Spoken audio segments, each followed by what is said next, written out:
dropping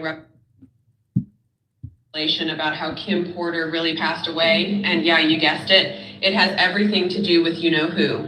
Sources are saying Kimora finally decided to share Kim Porter's memoir. You know, the same one she was allegedly writing before she died mysteriously, that also somehow vanished off the face of the earth.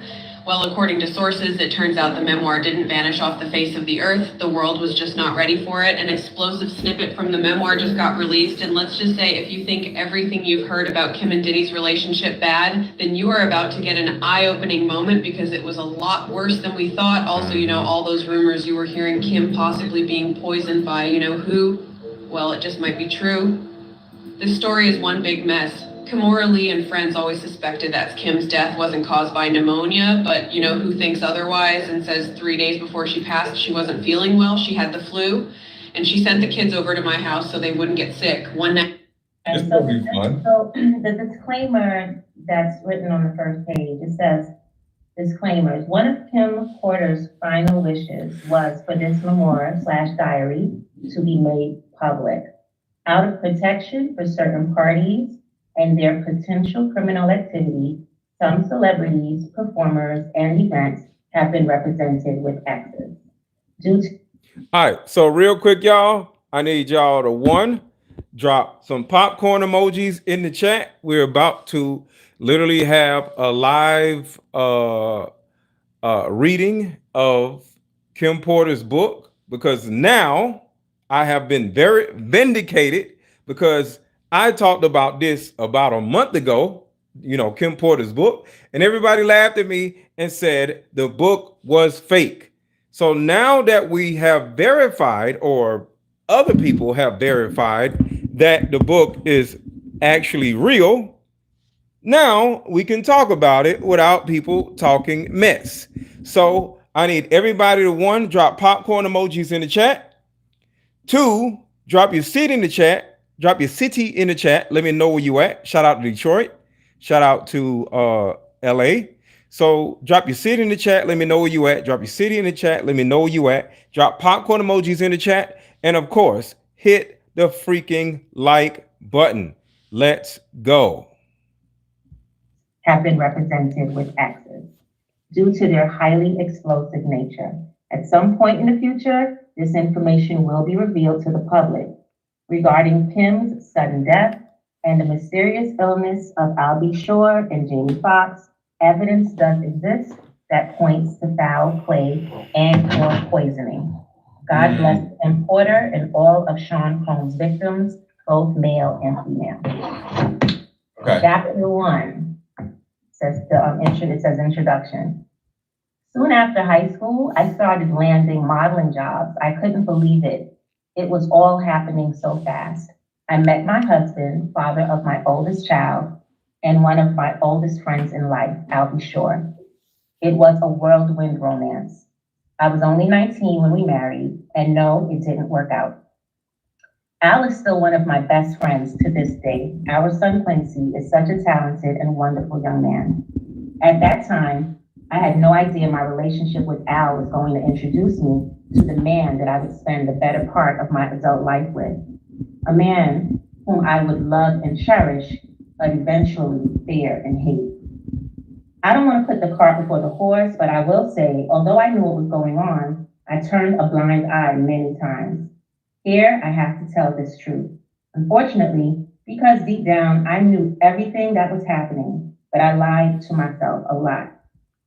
Can y'all hear this good? I just want to make sure y'all can hear everything good, because I'm doing this on my phone. So put a 1 in the chat if y'all can hear well. If not, say something. Put a 1 in the chat if you can hear everything well, all the words well. I want to make sure y'all can hear me well. If y'all can hear that well, put a 1 in the chat if y'all can hear me well. I want to make sure y'all can hear me. Okay. All right. Cool. There we go. It was so charming. A wolf in sheep's clothing, a devil, and I fell for it. This story must be told, despite the fact it will hurt my children.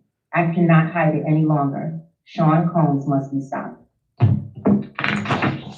Chapter. Oh, so she's naming his name. She's naming. Okay. Oh yeah, she's naming. There's certain things that she X'd out, but for the most part, she named names. Okay. Chapter 2, Humble Beginnings. I was born to loving parents, Jake Porter and Sarah L. Porter, in the Peach State of Georgia, all through Columbus High School, where I graduated in 1988. I knew I was going to be famous. In the 10th grade, one of my best friends, Tina, said to me, "You won't make it here in Georgia." I knew if I really wanted to be famous, I would have to leave my hometown and my home, Georgia. That conversation was so important. As I look back now, it changed my life.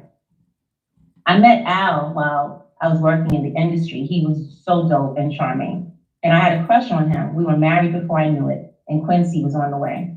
But I was young, and it just felt like it wasn't going to last.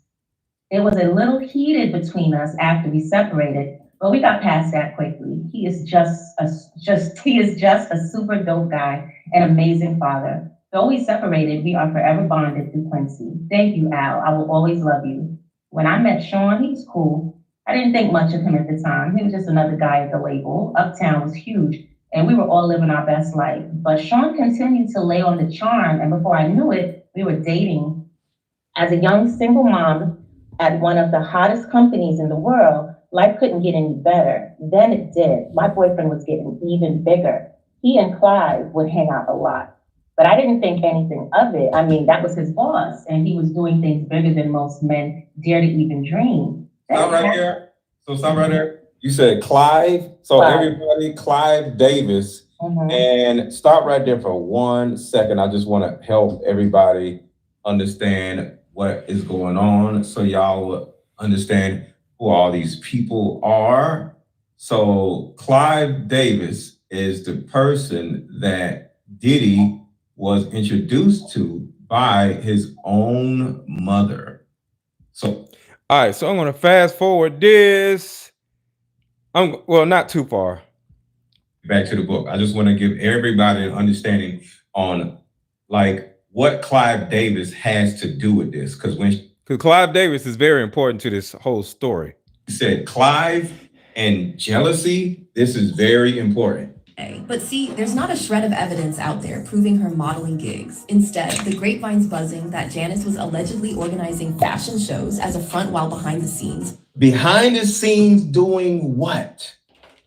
Hit drug dealers of New. To never disparage Diddy bad boy Janice Combs just his head about. On a. No, little scrap. Rumor has it about. All right, don't worry about it. They messed it up. Don't worry about it. Oh, okay. And rumor has it about that lady, Janice Combs. That's not his mom. That's his aunt. Apparently, it's a rumor that some people from Harlem that actually knew his dad and was around at that time, they're saying that the story that they're telling is a lie. Diddy's mom and dad were both killed together, and that woman is actually his aunt. What? That's crazy. But that's just something that some people who knew them from back then is out here saying. Thank you. Somebody said, who said, God? I guess I like the hoodie. Thank you. So you're telling me that Janice Combs is not his mother? What the hell? I mean, I can't substantiate that, but that's what they're saying, and they're saying the kids don't even call her grandma. They never call her grandma. So this is the video I was looking for right here. However, it all came crashing down when one of the hustlers allegedly did something unspeakable to one of the young women. Rumor has it that Janice managed to evade any charges thanks to her late husband's connections to law enforcement. So if all these rumors are true, it really makes you wonder if this is... She said late husband. It's one of the reasons Diddy appears to have twisted relationships with women. The story goes that Janice was allegedly pushing Diddy to do whatever it took to climb that ladder of success, with some even claiming that she encouraged him to cozy up to powerful men, letting them use him to get ahead, only like Clive Davis. For Diddy to turn around and allegedly do the same to others. And when Diddy started showing some seriously troubling signs, think anger issues and other... That's Andre Harrell right there, who's also dead. So that right there is what Janice Combs was doing. She actually pushed Diddy towards old white men to get her and him into the door of the music business, and she literally hold him out. And you're saying that is a possibility that Janice Combs is his aunt, Right. because his actual mom got deleted along with The dad. dad. So let's stop right there. This man possibly not only lost his father, but he lost his mother. And this woman may have been his aunt, may have been his mother, right?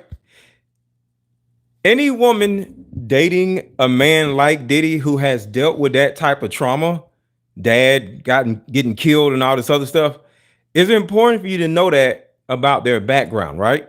Well, I actually have 2 different card games that can help you understand a person's past and what they actually went through.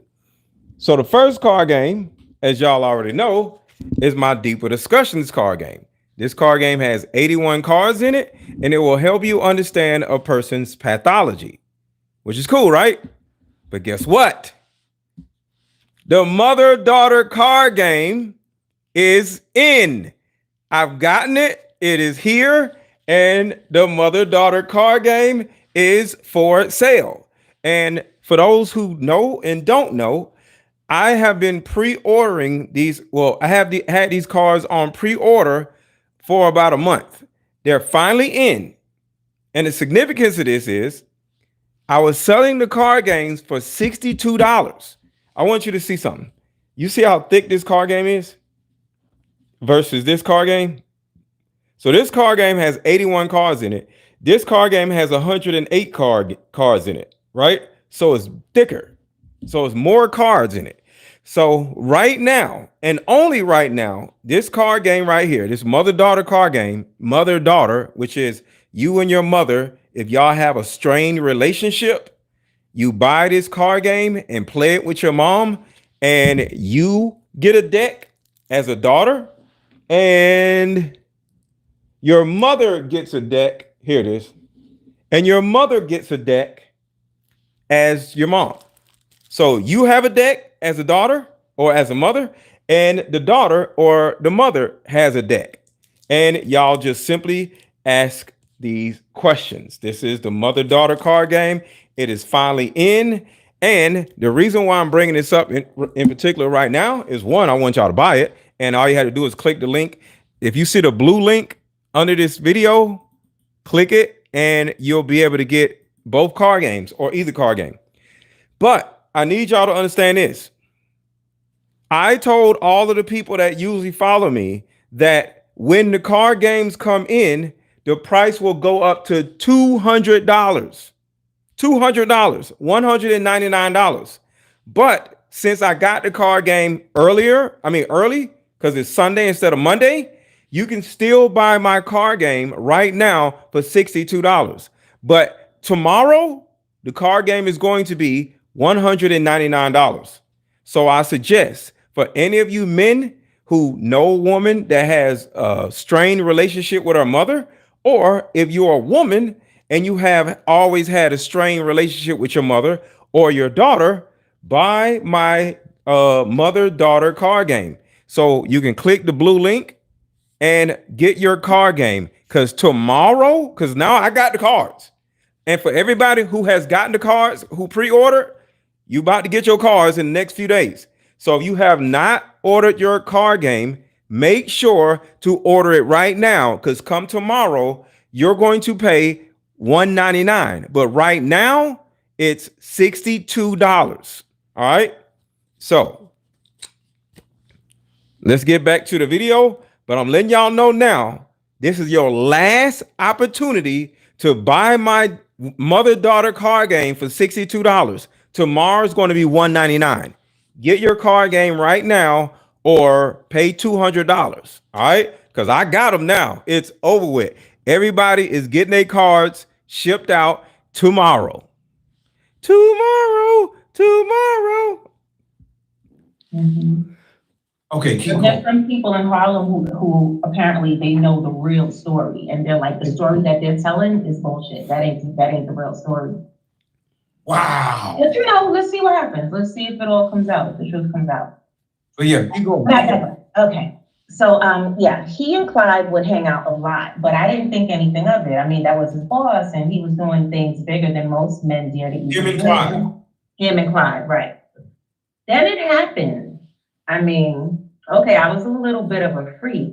I really enjoyed myself with my partner, and toys are one thing. But I never imagined having a man I was dating asking me to use a toy on him. The first time, he said he just wanted to experiment, try something new. I was grossed out, but he kept begging. He said it would only be this one time, and he was just curious. I was only 20 at the time.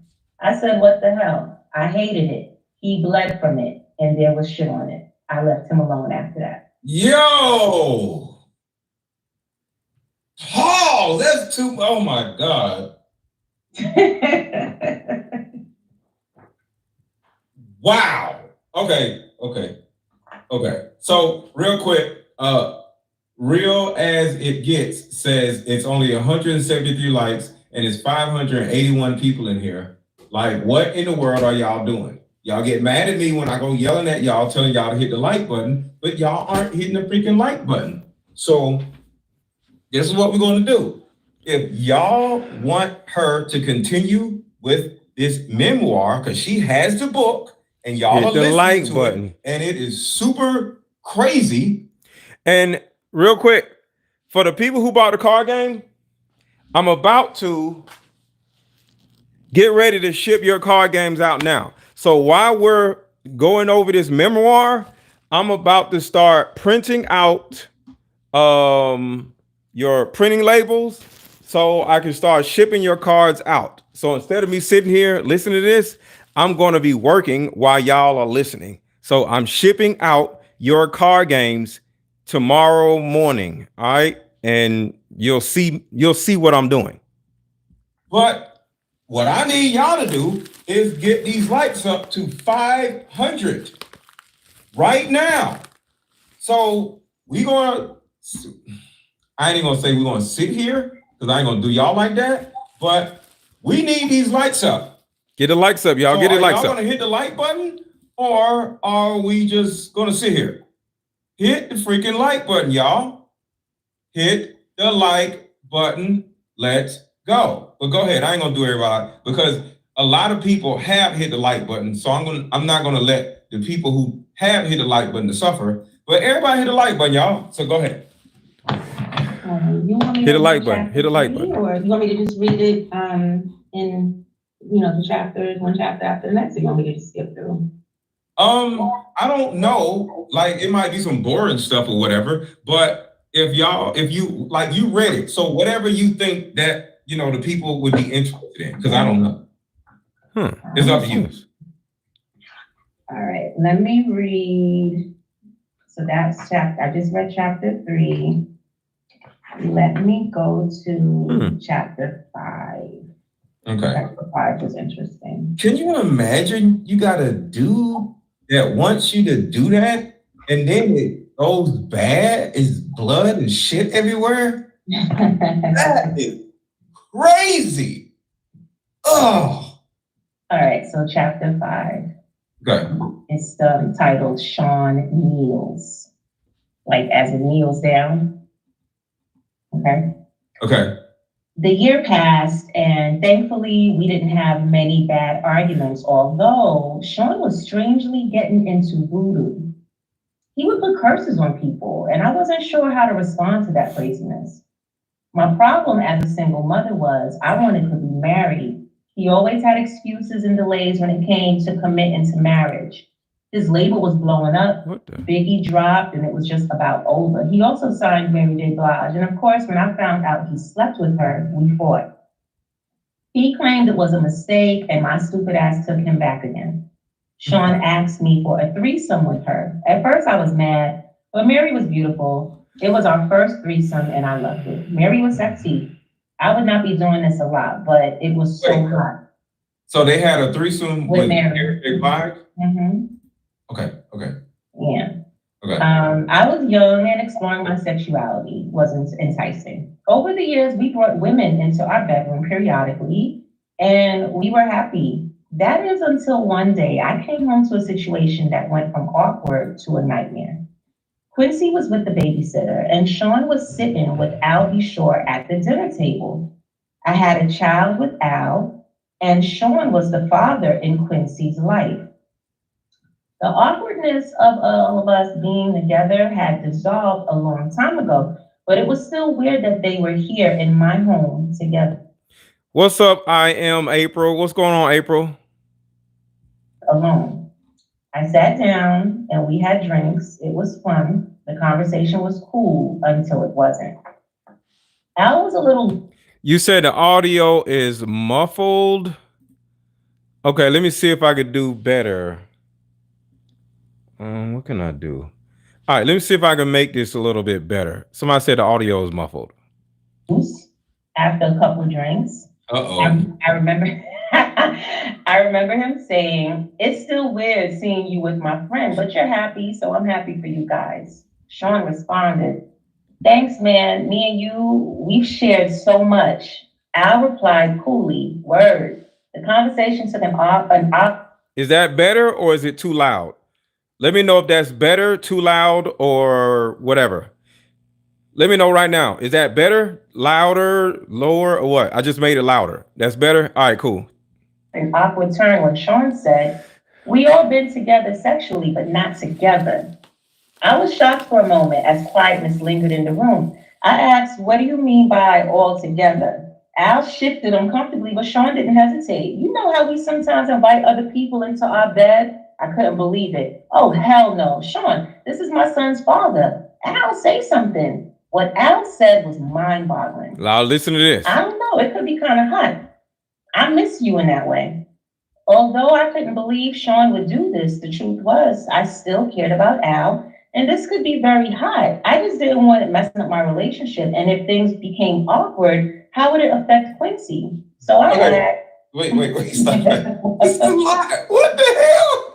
Okay. One, I want to thank y'all for hitting the like button. So y'all are hitting the like button. So keep hitting the like button to send it out to more people. Because every time I will say 50 of you hit the like button at one time, you see is 100 more people coming in here. So hit the like button. And what I want y'all to do right now, along with hitting the like button, is drop popcorn emojis in the chat right now. Spam the chat with popcorn emojis. Spam the chat. Spam the chat with popcorn emojis. This is a real book. This really happened, and this is coming from none only, but Kim Porter. So hit the like button and spam the chat with popcorn emojis, because this right here is crazy. So right here, her two baby daddies, Diddy and Albie Shore, are hanging out, and they are both talking about, "Hey, why don't we just have a threesome? Because I miss you, and I think it'll be hot." And Kim is like, excuse me? And then she turns around and says, "Okay, I think it'll be hot too." So, real quick, what do you think about that? Say you had two baby daddies and they both are just like, "Yo, let's just do a threesome." What do you think about that? Nah. No. Not at all. But money is a hell of a drug. And I guess she was just addicted to the lifestyle Shipping them out now. and just basically decided to go with the flow. I don't know. Golly. That is. But that ain't it. Let me get to the juicy part of this. There's another chapter of this, another paragraph in this chapter. Let me just finish it. Okay, keep going. Everybody hit the like button. Everybody hit the like button. Everybody hit the like button. Go ahead. If you bought your mother-daughter card games, I'm shipping them out tomorrow morning. So get your mother-daughter card games while they're $62. Come tomorrow, my mother-daughter card games are going to be $199. Click the link, get your card games. I'm shipping them out right now. Well, I'm shipping them out in the morning. I'm getting them prepared to be shipped out right now. So I asked, "Are you both sure?" I imagined both of them inside me. I knew this would be awkward sexually, There would be some bumping of genitals, but what happened next, I couldn't imagine in my wildest dreams. Al, XXXXXXXXX. I couldn't believe it. I stood there in shock. But when Sean, XXXXXXX, I ran out of the room. This was too much. I couldn't. What's She X'd out. She left it up to our imagination, but something occurred between them two. So when Al did something, and then when Diddy did something. Right. She said when Sean started to do it, I ran out of the room. This was too much. I couldn't. Sean called out to me. Oh, come on, Kimmy. They didn't chase after me. They XXXXXXXX. I couldn't get the image out of my mind. I couldn't be with Sean for a while, but that wouldn't be the last time I saw Sean in a compromising position, not by a long shot. One day I found the vault where he kept all of his encounters with men. Yes, he kept the record of it, but that's for later. Golly. Right, and so they didn't even need her to be there. They just started doing each other. They didn't care that she was gone. Yeah. So now this is a chapter about Pop. Tupac. Okay. Okay. Oh crap. Okay. All right. So the chapter 6 entitled Pop. Biggie took over East Coast hip hop, and Sean was the brilliant mind that orchestrated it. He hired people to teach Chris how to flow and write his lyrics. He hired the best producers to do the beats, although he took Chris is Biggie, Christopher Wallace. Okay, so when you hear us say Chris, that's Christopher Wallace, Biggie. Oh, Biggie. Okay, go ahead. Okay, gotcha. Okay. He hired the best producers to do the beats, although he took credit for them. And the music was unstoppable. At this point, because we all know that Diddy wasn't the producer, he was hiring people to produce. He was hiring people, yeah. Right. He's a liaison. Yeah. At this point, Sean was sleeping with all the power players, and everyone that wanted to do music wanted to be a bad boy. Sean wheeled and dealed in a way that would have been unthinkable to many. He slept with the guys that really controlled the music to stay on top. A lot of the names average people have never heard of. These are the guys that make the decisions on who is winning and who is not. He hosted parties that were just a fancy name for orgies, and everyone wanted in. When I met Tupac, Sean and I had an open relationship, and yes, I slept with Pac. Shit, he was sexy. Sean didn't mind. Well, not until he tried to get Pac to join both of us. Oh! Pac was not good with that. This is where the relationship between them became strained. Tupac wasn't going to accept Sean's advances. Pac wasn't gay, and he was pissed about the advances. We were all in Sean's house. I was drinking. They were smoking, and everyone was just relaxing. Sean came in on what I am sure he would call a smooth approach. My baby's bad, isn't she? Pac threw me a sly smile. Hell yeah. I felt myself blush. Sean was now in full swing. You think you hit it better than me?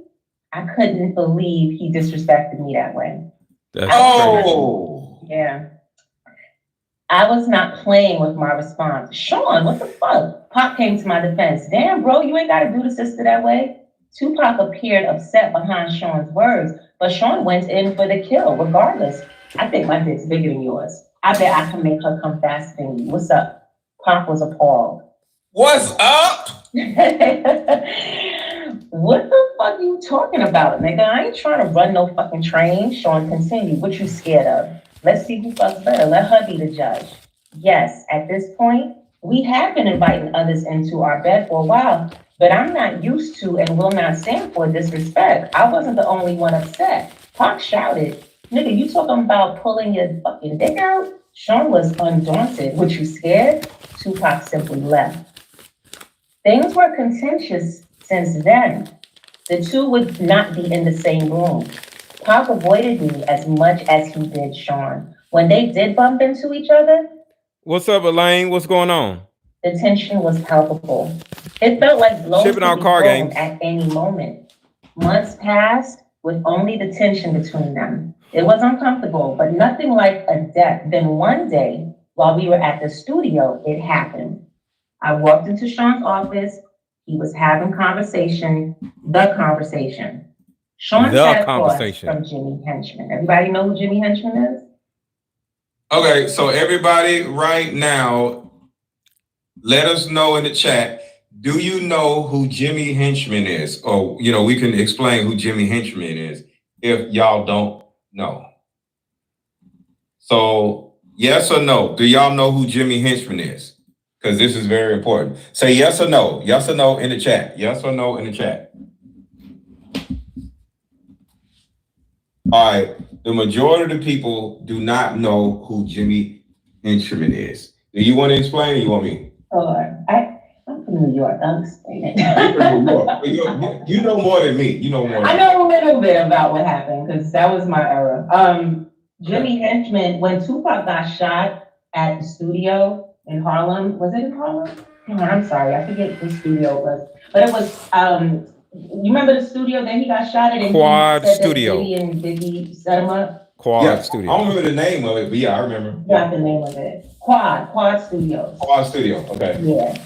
What happened was right before Tupac got to the studio, he and Jimmy Henchman was on the phone. They was having like an argument because Jimmy Henchman wanted him to record a song, and Pac was like he didn't want to record it. He wanted Pac to record a song with Little Sean. Sean didn't want to record it. Pac didn't want to record it. Yeah. So when he got to Quad Studios, there was some niggas waiting for him and robbed him and shot him up. Uh-huh. After he got shot, Pac got on the elevator, went upstairs, and saw Jimmy Henchman and Tupac in a studio together. In one of the studio rooms together. Yeah. So Jimmy Henchman was one of Haitian Jack's homeboys. Right. Right. So Tupac said, I forgot the name of the song. Against All Odds, he said something about Jimmy Henchman. So if y'all remember Jimmy Henchman in that song, that's who Jimmy Henchman is. Go ahead. Right. So for her to mention him in this book was a little like, wow, okay. Yeah, yeah. All right. Real. So Sean sat across from Jimmy Henchman. Now Kim is in the studio with Diddy and Jimmy Henchman. She's listening to the conversation. Yo, y'all make sure to hit the like button. And while we are listening, make sure to order your mother-daughter card game. Because like I said earlier, it is $62 right now. But when I go to bed, right before I go to bed, I'm changing the price to $200. So in the morning, this price for this card game is going to be $200. And if you don't think this card game won't sell for $200, you got another thing coming. So while we're on this live stream, I'm sending all the card games out now. You could be one of the people that I send card games out to tonight. But if I wake up in the morning and y'all ain't bought the card game, by the time I wake up, the card game is going to be $200. There is 52 card games for the mother and 52 card games for the daughter. The daughter has a set of card games, a deck. The daughter has a deck and the mother has her own deck, and the mother and the daughter are able to ask each other questions. So it's an even playing field. So the mother does not feel judged or ridiculed. Get your card game now, because I'm fulfilling orders right now, but when I go to bed, I'm switching the price to $200. So make sure to get your card game now. Pop, don't leave that fucking studio alive. I don't think I was supposed to hear it. I continued as if I didn't. Hey, Sean, good morning, Jimmy. They didn't seem to think I heard anything. I'm ordering breakfast. Smiling. Sean replied first. Let me get eggs. What's up, caffeinated? And orange juice. I could see he was hungover. Good. I don't want him knowing I know anything. If he just put a hit out on Tupac, knowing something could be dangerous, Jimmy, apparently not hungry, said, "Nothing for me." As he stood to exit the room, he said to Sean, "Let's make that happen." Then nodded to me and said, "Kim, always a pleasure." With a wink to me and a nod to Sean, he turned and walked out. Jimmy was a part of our intimate circle. I went on as if nothing was happening. "I'll make the call now." I smiled as I left, hoping I wasn't white as a sheet. I wasn't in the studio the night Pop survived being shot, thank God. From what I understand, Sean and Chris saw Pop at the studio after he'd been shot and did nothing. The way God works, after being shot, Pop made it to the elevator and tried to escape, but it stopped at the floor Sean and Chris were on. When the doors opened, they saw him lying on the elevator floor riddled with bullets. The fact they didn't call an ambulance, although they saw Pop lying there swimming in a pool of his own blood, would be all the evidence Pop ever needed. He, of course, assumed they placed the hit, and Tupac is a soldier. This is not something that will be unanswered. Tupac didn't do well. He lost a testicle, but he survived. Can you stop right there? Mm-hmm. Okay, so I want to make sure because I need a little clarity, and somebody in the chat may need a little clarity. So they were sitting down talking about what when they were sitting down at breakfast, and then who was in the elevator and they stopped. Right. So he said, yeah. So according to Kim, Puff and Jimmy were in a room in the studio in Sean's office. Yeah. Talking, having a conversation. And what she heard in the conversation was, "Pop, don't leave that fucking studio alive." Okay, so she heard that. She heard them talking, and that was a sentence that she heard. Okay, yeah. That next thing you know, Pop gets shot.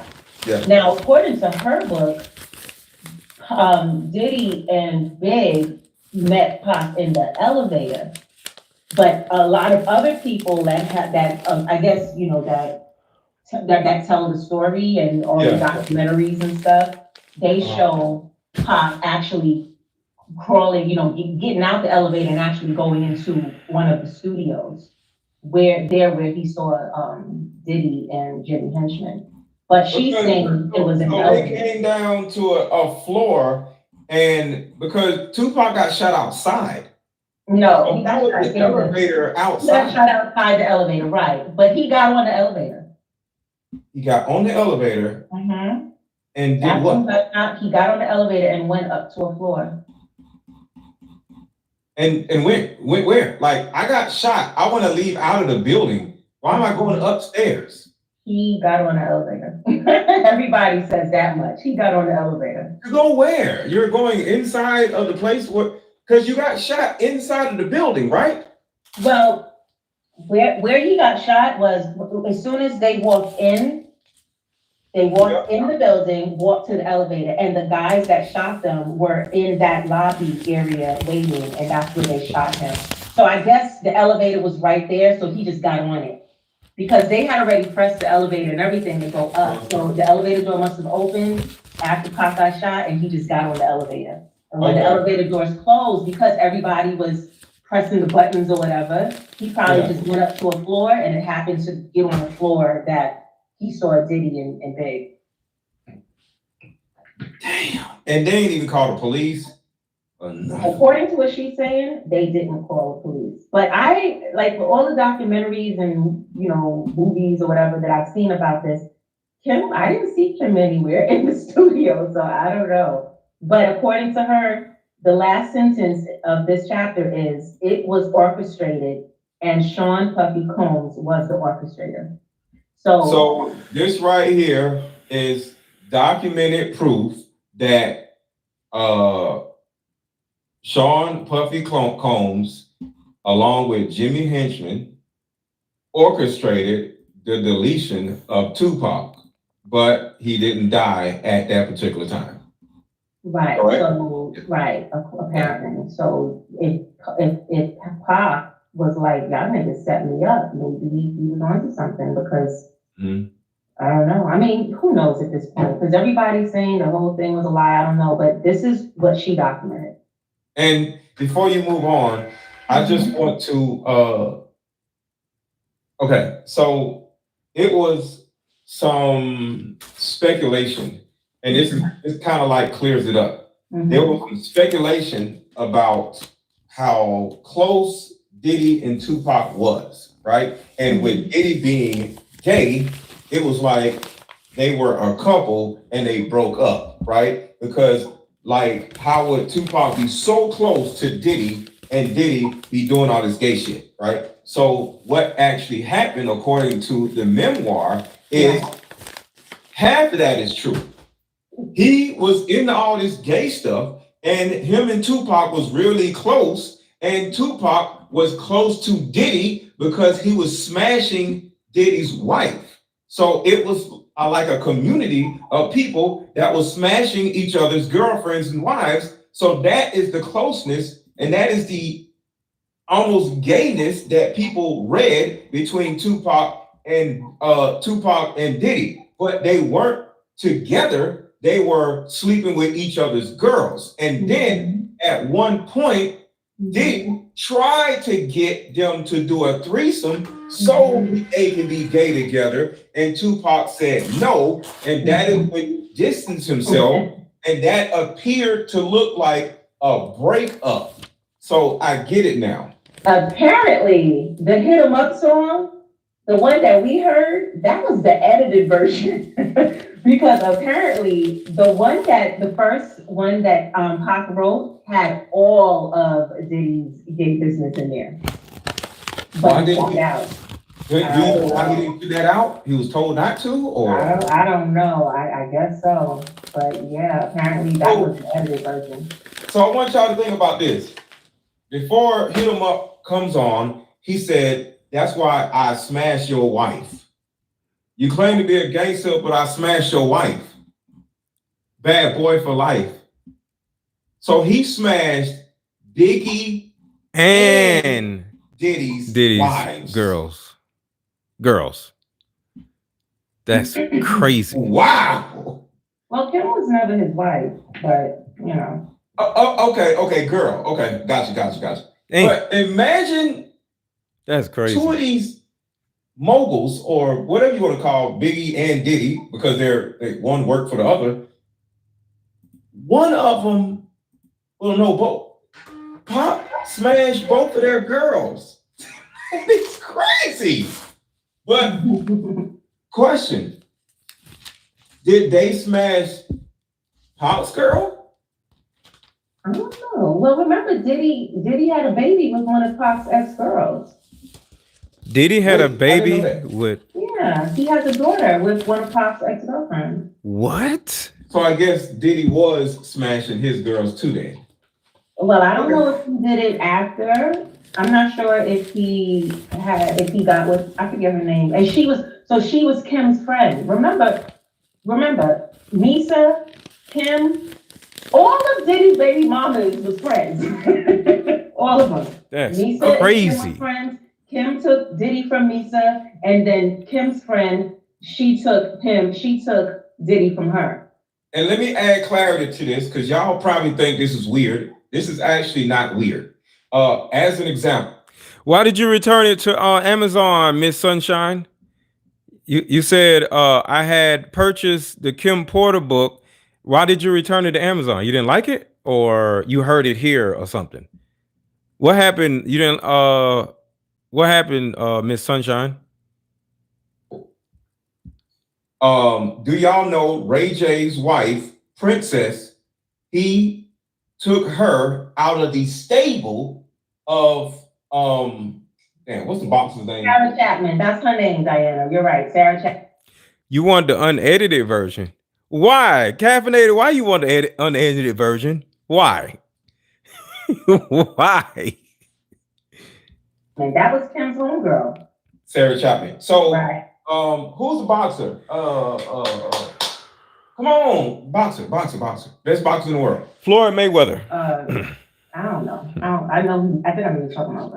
Floyd Mayweather. Okay. Floyd Mayweather had a stable of women, and one of the women was Princess. And this is how Floyd Mayweather and Ray J kind of stop talking to each Princess other. Love. So Ray J took Floyd Mayweather's girl, that's not why they fell out. No, he borrowed one of his hoes and he wifed her, and they fell out because he didn't give her back. Princess Love. He didn't give her back.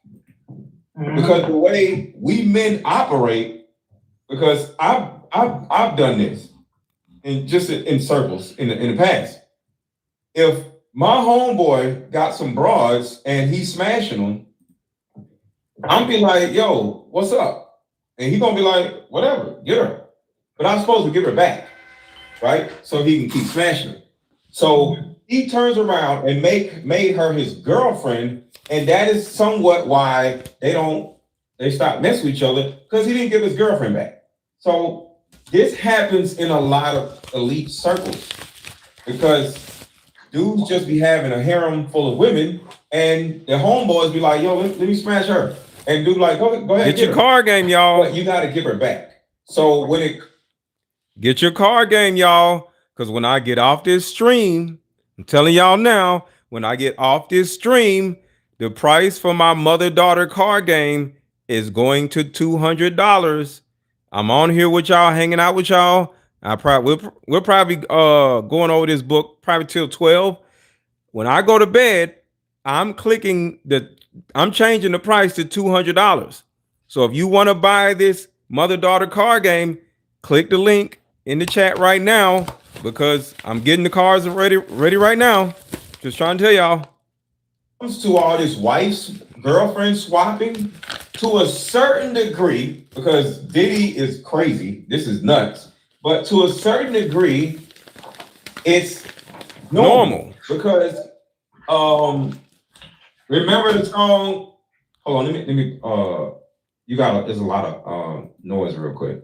Do y'all remember the song "Every Single Where We Go, We see the same hoes"? It's a real thing. When you travel all the time with the same group of people, chicks end up traveling with y'all. They be the same hoes. Just like you can see tour dates of a rapper, tour dates of tonight's conversation. Women travel to the next city and to the next city. So when we behind stage, because it actually happens with us on tonight's conversation, sometimes we see the same chick that was in another state. And then, if I'm not saying anybody on tour did, because people are married or whatever, but I can. We got a question. Angela says, question, were there any children blanked under the tunnels? Was Kim Porter blindsided? No, Kim Porter knew everything. Let me tell y'all something about Kim Porter. And this is why I say F Kim Porter, F Diddy, and F his kids, except for the baby. Kim Porter knew all of this. Kim Porter was with Diddy when before he became P. Diddy. So Kim Porter seen everything. So if Diddy was doing what you just said, guess what? Kim Porter seen it. Kim Porter was there when they orchestrated Pac's death. Kim Porter was there when they orchestrated Biggie's death. Kim Porter was there when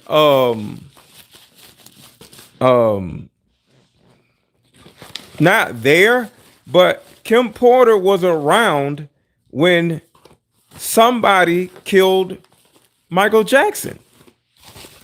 So Kim Porter was complicit with all of this. You know, God bless the dead. Nobody deserves to die. But when you sleep with dogs, you wake up with fleas. So Kim Porter knew all of this that was going on, and she was somewhat okay with all of this. All these people died because of Diddy and Kim Porter, because she never called the police or left. She didn't even have to call the police. She would have just left. So no, I say F Kim Porter just like I say F Diddy. F his kids, F Kim Porter, F Diddy, shoot, whoever else. Because all of them are complicit. Ain't nobody went to no police about these folks. So F all of them. I don't have no love for no freaking Kim Porter. She trash just like Diddy is. How many kids she had with this disgusting man? What, 4? No. F her, F Diddy, F Diddy's grown kids. All of them are trash. Ash a chick that I met in Texas, and then we can be in Detroit, and that same chick is in the you know, just walking around or whatever, and then now she's talking to somebody else, and I'm like, oh shit, damn, she don't flew all the way over here. So it's kind of like the same type of thing that they are doing, but the difference is it's the co-mingling of having threesomes and all that other stuff. So it's not crazy what's actually going on. No, and I believe Gene Deal used to say that all the time. They all used to sleep with each other's girls. Like it wasn't. Yeah. Yeah, it wasn't. You know. Because when you got money or when you got status, It's your card game, y'all. You say this woman is off. You know, don't mess with her, right? But these other chicks, oh yeah, they're for everybody. You know, because women are party favors to, you know, a lot of circles, and the women enjoy being party favors because they enjoy all of this attention, you know, because it's like, as a man or a woman, take out sex. You would love to hang out with Floyd Mayweather them, Ray J and them, or Drake and them, or Fabulous and them, or Joe Budden and them. You know, and you just around, whether you're male or female, and you just hang, you're like, yo, this is cool, right? So if you're a female and Ish, as an example, you know, I know he got a lady, I'm just making up something, wants to smash, and he's attractive, you gonna let him smash. And then if Joe Budden wants to smash, like 2 weeks later, you're gonna smash because everybody's just around each other, smoking weed or whatever and drinking, and everybody's just doing whatever. So it's really a normal thing. But all that threesome stuff, that's different. But go ahead. Do you think that's normal? Like just in New York or whatever? Well, I didn't experience that, fortunately. Okay. You know, I didn't experience. I used to go to Swiss Beach parties all the time because my husband used to work in the industry, and well, he works in the industry, and it wasn't. I didn't go to the after parties, so everybody was just cool. I didn't really experience the funny stuff, thankfully, but yes, there were moments when, like I remember when I met Diddy and when I met Jay-Z, I felt really weird. Like I'm real big on energy, and I felt like icky after just shaking their hand. Why? They kind of looked at me a certain way, and I felt weird. Like it felt weird. It felt weird. Like I can't even describe the feeling. It just felt weird. I can imagine if I don't smash every chick in the room except for you, and you're attractive, I'm gonna be looking at you like, do I want to fuck her or no? And I'm just like, I might just look at your ass while you standing like, nah, or either like, You know what I'm saying? Was it that kind of thing? It was looking. They looked me in my face a certain way. Okay, like I'm a kill you, or I want to smack. Like who's this? Like that weird kind of look, you know? Yeah, it was weird. I didn't like it. I got you. And that's the thing, like, because if y'all doing a lot of stuff, because I grew up around a lot of drug dealers. So yeah, a new person comes around and they're like, yo, who's that? Because you don't know who to talk about certain things in front of other people. So I get it. That makes sense. Yeah. Okay, go ahead. This is getting great. So this next chapter is about Who Shot Ya, the song. Who shot you? Okay. Oh, okay. All right. So it's titled Threats, Chapter 7. Mm-hmm. At this point, I knew I had to get away from him, but I was scared. Is he going to take my life if I try to So this person bought two deep discussions card games and a mother-daughter card game. So I want to say thank you to all these people that have pre-ordered card games and bought deep discussions card games. I'm gonna be up until like 2 o'clock in the morning doing all this. I'm probably gonna do the rest tomorrow, but about 300 people pre-ordered. So I just want to say thank y'all to all the people who bought card games and to the people who are now buying card games, because a few people have bought about what? 4 people have bought card games since I've been sitting here. And I want to say thank you also. And I'm gonna get your card games out probably tomorrow or the day after tomorrow too, because it's just going to take a minute. But I just want to say thank y'all to everybody that have been buying card games. I really appreciate it. And to the people who have not bought your card game, buy it now. Buy your mother-daughter card game. If you had a strained relationship with your mother, or you know somebody you care about that has a strained relationship with their mother, make sure to click the link that is in the chat and purchase Like Mother, Like Daughter. It's 50 cards for mom and 50 cards for daughter, and they can come together and have these deep and intimate conversations so they can heal together. I am the only person on the internet that actually came up with a solution to women having trauma with their mothers. I'm just here to help, but it takes you to actually purchase the card game for me to be able to help. But thank y'all to the people who have bought. Hey, one February evening, I thought I found my opportunity at dinner after an event. We were at a risky restaurant in a private booth. It was an exclusive setup. We were alone, but we were in public. Perfect. Sean was on the phone talking to an unknown listener as he sat down. His words on that call will be etched into my mind forever. We're gonna release who shot you now. He waited for a response, then went on to say, of course they're gonna think B.I.G. is talking about Pac. That's the whole fucking point. Nobody would give a fuck about a diss track against LL fucking Cool J. Do you know how much money we'll make with this kind of rap beef? Niggas battling after someone really got shot?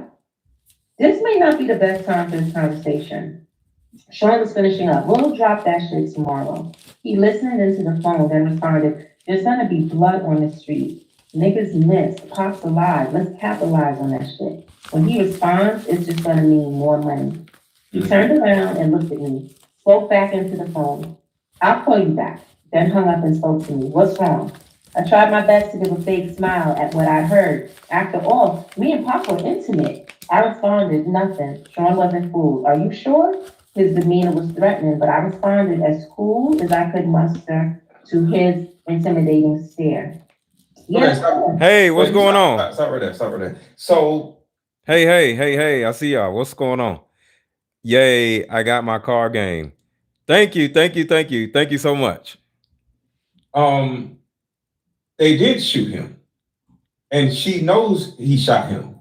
Mm-hmm. So what is the conversation about who shot you not being about shooting him when everybody knows they shot him? Because Big didn't write that song. Big wrote that song way before Pop got shot. Oh, so he's just like, let's release it now after he's right. Gotcha. Okay. And you know, like common sense, like that's not a good idea because it's gonna make him think. But apparently, from what she's saying, Diddy was like, yeah, that's what I want. I want them to do that. Did Biggie know that Diddy got his gun? Let's keep reading. All right, hold on one second. If y'all are liking this, put a 1 in the chat. If y'all are liking this, put a 1 in the chat and drop popcorn emojis. If y'all are enjoying this, drop popcorn emojis and put a 1 in the chat. And make sure to hit the like button if you have not. The lights have went up, so I appreciate y'all. So I'm waiting on the ones. Quick commercial break. We'll come right back. Fast forward.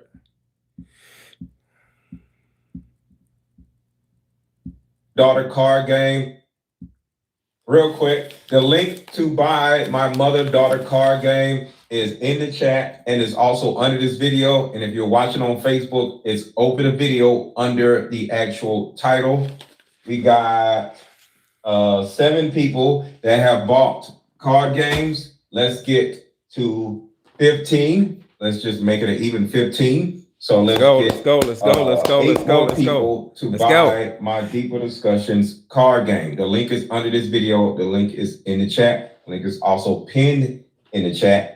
Pre-order this card game and buy my Deeper Discussions card game. It's 80 cards in this card game. Let me fast forward. All right, let's go. Okay. All right. Okay. Let's go. All right.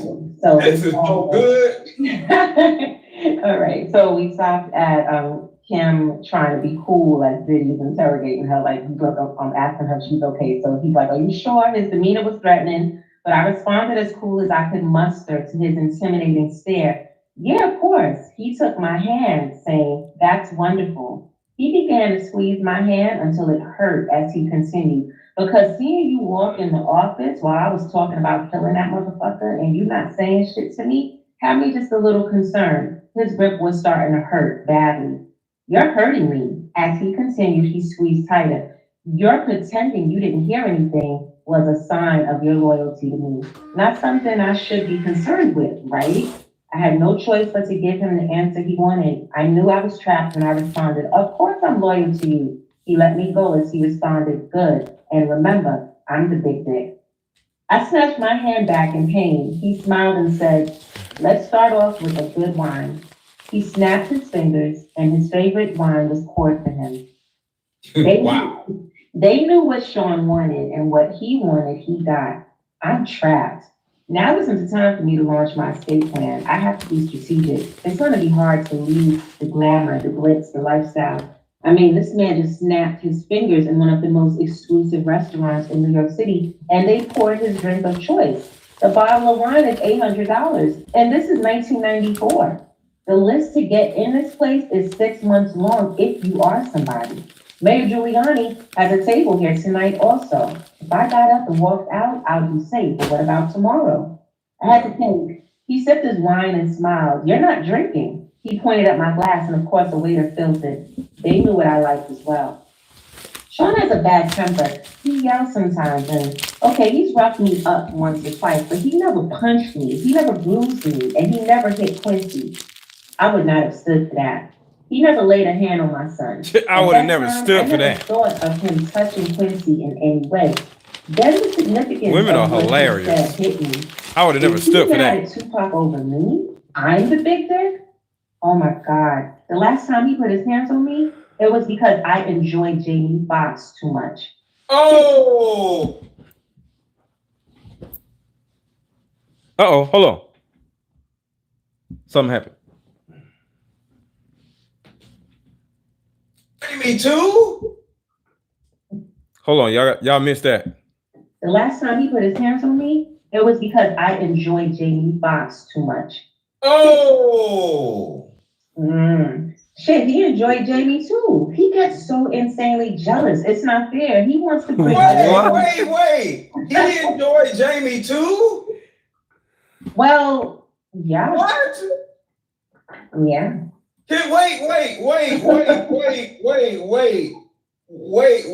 Wait. He enjoyed Can Jamie. you back up a little bit? What? Sure. The last time he put his hands on me, it was because I enjoyed Jamie Foxx too much. Shit, he enjoyed Jamie too. He gets so crazy. Insanely jealous. It's not fair. He wants to bring other men into the bedroom, but gets jealous when he does. "Damn, you're quiet tonight," he said, snapping me back into the present. I asked the question that was burning in my mind since I walked into that office.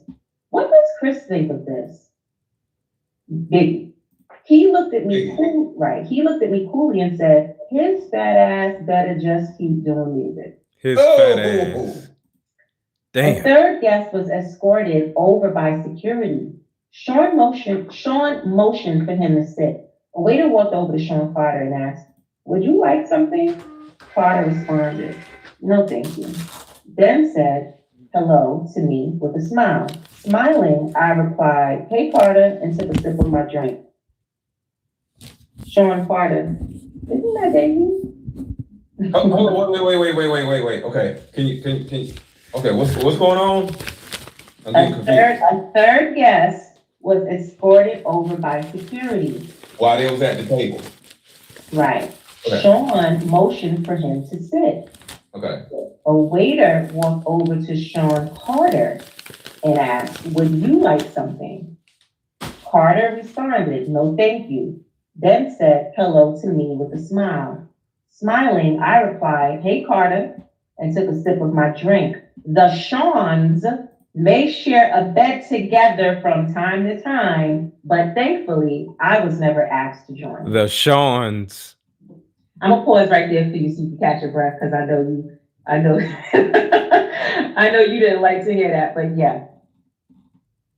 The Seans The share a bed together, but luckily I'm never there. I've never asked to join. I've never been asked to join. Yeah. Now, That's good, Mama Boys, you enjoying story time? Now, the Seans is crazy. Everybody, like, you understanding the story? I'm reading it good? All right. yeah, you're reading this so well. Put a 1 in the chat if she's reading well and you're enjoying how she's reading the book. Put a 1 in the chat if y'all are enjoying this thus far. No, put popcorn emojis in the chat if y'all enjoying this so far. Put popcorn emojis in the chat. Put popcorn. Yo, this card game looks so good.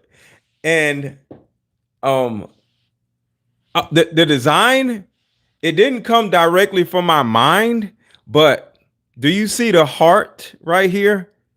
How the heart is in the middle. It has stitching on it. It's like not unbreaking your heart. You know what I'm saying? All of this came from my brain. It's a beautiful thing when you just create something and you bring it into fruition. It's a beautiful thing. Can you read a card or two? Sure, I can do that. So somebody wanted me to read a card or two, so I'm gonna do that right now, if y'all don't mind. So there's a thank you card in there. I was nice enough to put a thank you card in there.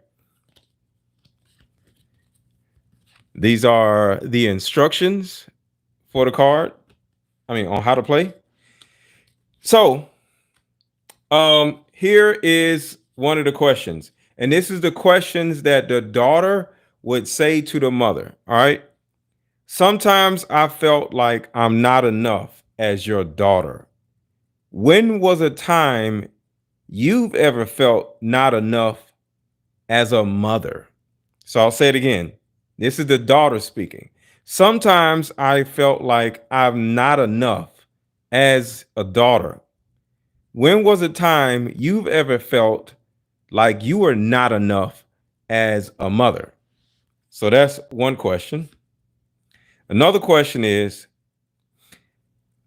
will you support my work in maintaining my boundaries by saying no more often, by you accepting me saying no to you? So this is very important because a lot of women, they don't have boundaries with their mother. Will you, as a mother, support my work as a daughter in maintaining my boundaries by saying no more often, by accepting me saying no to you? See, these cards are meant to help young women or grown women establish boundaries with her actual mother. This card game would cause some wars, and I'm here for it. Hey, that's what I'm saying. And look how many cards it is. And this is just for the daughter. the mother has her own cards also. The next card would be, if I told you that I need your advice or criticism, I just need my, oh, I'm sorry. If I told you that I don't need your advice or criticism, I'll say it again. If, as the daughter, if I told you that I don't need your advice or criticism, I just need my mom to love and support me, how would you respond to that? You know, every time you talk to your mom, here comes your mom like, oh, you need to do this. Well, if you would went to college, you wouldn't have this problem. Or you would have did this, you wouldn't have this problem. You would have had that baby, and you're like, yo, why are you doing this?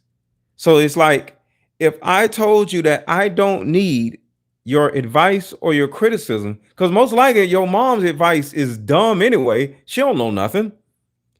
I just need my mommy to love and support me. How would you respond to that? These questions are very helpful to women. Here's another one.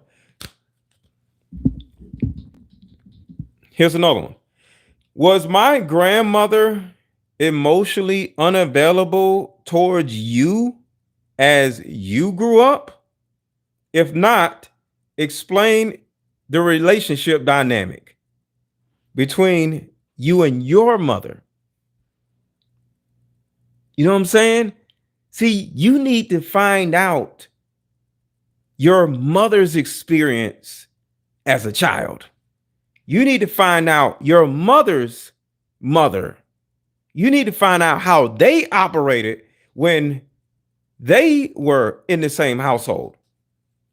Did your mother get dominated, abused, treated badly, ignored, traumatized by her mother? Did your mother treat you badly because her mother treated her badly? And then when you get to the point where you're able to hear your mother talk about how her mother treated her, now you can understand why your mom treats you like that. She got it from her own mother. So one more time. Was my grandmother emotionally unavailable towards you as you grew up? If not, explain the relationship dynamic. Very, very important conversations. One more and we'll get back to the book. If I told you that I don't respect, if I told you that you don't respect my boundaries, could we discuss this without you pulling rank on me? Oh, if I told you that you don't respect my boundaries, can we have a conversation about this without you pulling rank on me? I'm your mother. You can't talk to me like that. I'm literally removing your mother's dominant card, your mom's mother card. You can't use your mother card on me. Can we have a conversation about this without you pulling rank? Mom has to say yes. These are some good ass questions, y'all. So if you are liking these questions, make sure to buy my mother-daughter card game. It's called Like Mother, Like Daughter. The link is in the chat. All you have to do is click the blue link and boom. And I also have my Deeper Discussions card game. And I have my book called The Terrible Life of a Beautiful Woman. All right. So let's get back to this book. And I might be right back. I'm gonna get some water. This is freaking crazy. So I want to just throw Sean Carter some bail. And y'all might think I'm wrong for this, but I'm going to throw Sean Carter some bail. Wait, Gail 34 said, who are the Seans? They be the Sean Carter, Sean John. Lady, Or oh, Sean's. the Sean's. Okay, so I want to throw Jaguar did say it, Diana. She absolutely did. She did. So I want to give Jay-Z shoot Jay-Z some bail. And why I do this, Cash App, $Aaron 1000. Cash App, Aaron 1000. Y'all are not getting this nowhere else. Aaron 1000, AARON. Contribute to the freaking channel, y'all. I'm telling y'all, let's go. Contribute to the channel. Okay. Just to throw Jay-Z some bail. Okay. All right. What she said was they're sharing a bed together, right? Yes. It's a possibility that they're smashing chicks together in that bed.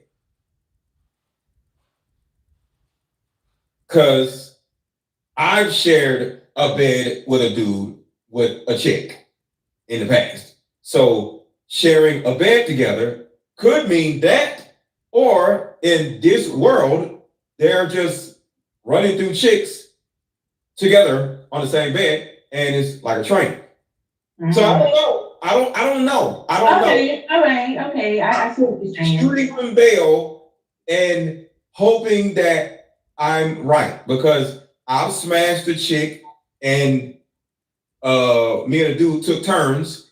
That could be sharing a bed. I don't know, because I just don't want to believe that Jay-Z is sleeping with or was sleeping with P. Diddy. I don't know. Like, what do you think?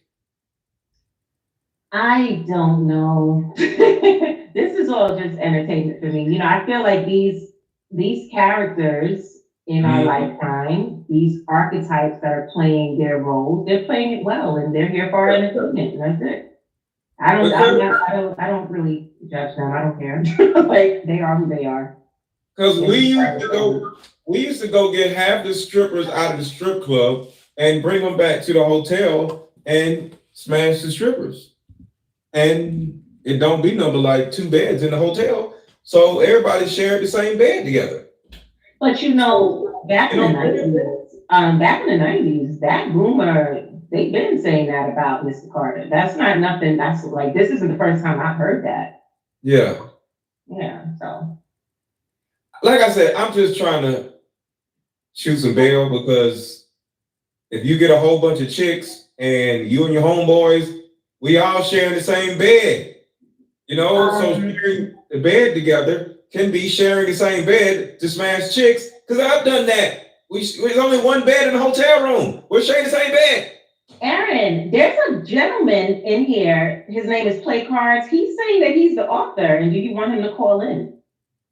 Play cards. But I thought you said that Jamal T. Millwood was just a made-up name. Yes. So how did you guys say that he's Jamal T. Millwood? I don't know. Oh, most likely he's lying then. So I don't know. if you want to come up, sir, whoever you are, He said he published a book. Play Cards published a book. All right. Look, Black Beauty said Play Cards. Stop it. What day? I mean, he said he ain't lying. So. Oh no, they lying, they trolling. Because somebody who published a book is not gonna go and say in all caps, I ain't lying. Okay. All right. So don't hit the link. I'll drop the link, because the second you typed in I ain't lying in all caps, you lying. Like, because somebody who wrote this book is going to be sitting back like, oh man, this is awesome. I come up, they want me to, but I'm not gonna be like, let me up. So no. So do not hit the link. I'm not letting you up. But Okay. This is fun. All right. So she said she was never asked to join. Carter went on to speak to Sean. I thought we were meeting in private. Sean replied with a nonchalant shrug. I had to discuss something with her. It's fine, go ahead. He wielded this kind of power. Carter shifted uncomfortably in his chair before continuing. It's Okay. true. Mhm. What's going on? Okay. Who said what? All right. So Carter is Hove. Oh. Sean is Puff. Okay. Okay. All right. Let me go back. What? Okay. So listen. Jay-Z wants to talk to. Carter. Carter went on to speak to Sean. Okay. I thought we were meeting in private. Sean replied with a nonchalant shrug. I had to discuss something with her. It's fine, go ahead. He wielded this kind of power. Carter shifted uncomfortably in his chair before continuing. Okay. It's true. Chris and Pop were about to start their own label. Oh. Do I have a favorite Bible verse? I don't know. No, I guess I don't. I don't know. I don't have a favorite Bible verse. No. Hold on. Chris and Pop is Biggie and Tupac. Right. they're about to start their own label. Okay, go ahead. Sean slammed his fist against the table, shouting, "Doesn't anyone have any fucking loyalty?" Carter. Well, that's not happening right now. Sean peered at Carter with distrust. Why the fuck are you so eager to share this with me? Chris is your man. Fuck, he brought you on and you stabbing him in the back? Carter. Stop right there. Stop right there. So Biggie actually brought Jay-Z in to, become who Jay-Z actually is. And Jay-Z is sitting here banging on the table like these niggas ain't got no loyalty. And Diddy is like, why are you worried about it? Like, that's your man. Like, why are you so mad? It ain't like it's Suge Knight. Like, what? Because I'm confused myself. So go ahead. Okay. So Carter responded with indignity. First, I'm tired of being that nigga's son. I need to come out from under his damn shadow. Sean smiled slightly. Okay, I respect that. Carter kept going. On top of that, this nigga is making that move, and it should have been with me. Sean looked at Carter blankly. To sign with his record label. Okay. Right. Sean looked at Carter blankly. Pop put Chris on. You know this. What's this really all about, Carter? Don't fucking try to play me. The Jay-Z of today wasn't born yet. This young Sean Carter was in over his head. Yeah. Cornered, he had to spill it out. I want his spot. Ambition. Now, this is a man I can work with. Sean made a grandiose gesture towards Carter. Waiter, get this motherfucker whatever he wants. Carter smiled. Thank you. Sean responded, honesty and ambition. We're going to make a lot of bread together. Carter ordered a drink as he started again. Guess he won't be leaving with that nigga to do their own label now. Sean responded with his normal air of arrogance. Why don't you let me worry about that? I took this as my cue to escape. I told Sean, I'm going to go ahead and get back to Quincy. Sean was wrapped up in his conversation with Carter and barely noticed as he excused me. Had the limo drop you off. We didn't eat. He didn't care. I smiled and kissed him on the cheek and laughed. So, according to this, Jay-Z was in on it too? Jay-Z, well, he not, taking up for Jay-Z this time, but just being objective, well, he didn't say, I want to delete him. He's just mad that how dare he and Biggie try to start their own record label and instead of signing to Rockefeller. But I don't hear anything about like, let's, get them deleted. Did you? Or did I miss something? I didn't hear that either. They just mad, like, bro, I got a whole record company right here because Biggie was the shit, Then you got Tupac, so it's like, yo, I want everybody to sign to my record. That's like if I wanted to get people to sign to my network and everybody be on my channel and shit, and somebody went to somebody else, I'd be mad too, but I don't want to kill them. So I think it's two different things. Oh, man. Yeah. Are you reading what Cash Out Media is saying?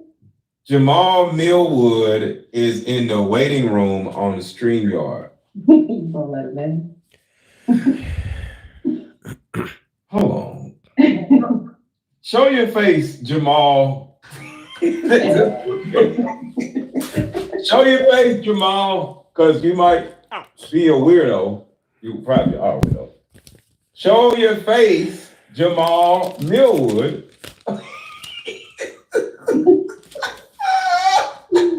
They go like this. No. They go like this. I can't. No, I'm not picking them up. Like, no way. Okay.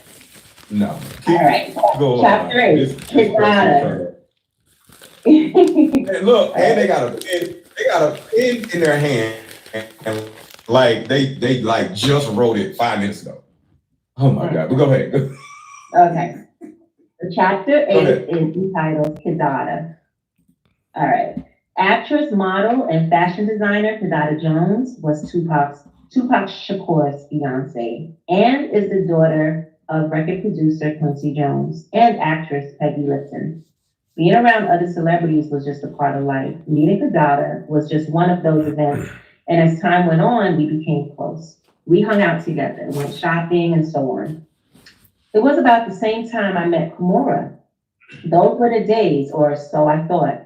We always had girl talk, and the fact she was dating someone I had previously been with wasn't the source of contention. Thank you so much, Gerald, for becoming a member. Thank you so much. Thank you so much. Shout out to Gerald. Okay, so I guess Kim Bangs representative too. Hold on, back up. I didn't see that. The dude tried to come back up. I was looking at that. Oh, was she talking about Kimora and Kidada and Kim Porter have met up with each other. What happens next? So she said that she was hanging out and shopping with Kidada, and it was about the same time she met Kimora. Those were the days, or so I thought. We always had girl talk, and the fact she was dating someone I had previously been with wasn't the source of contention. We didn't get jealous of each other. It was just girl talk stuff. No, I did not become intimate with Kidada. Kimora was too jealous for that. Yes, Kidada knew about Kimora, Sean, and I all being together sexually.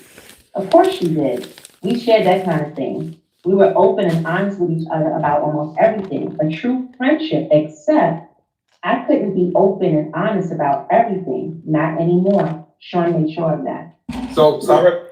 So according to what I'm hearing, Diddy was smacking Kimora. girl because Diddy and Kim Porter was having threesomes with Kidada. No, Kimora.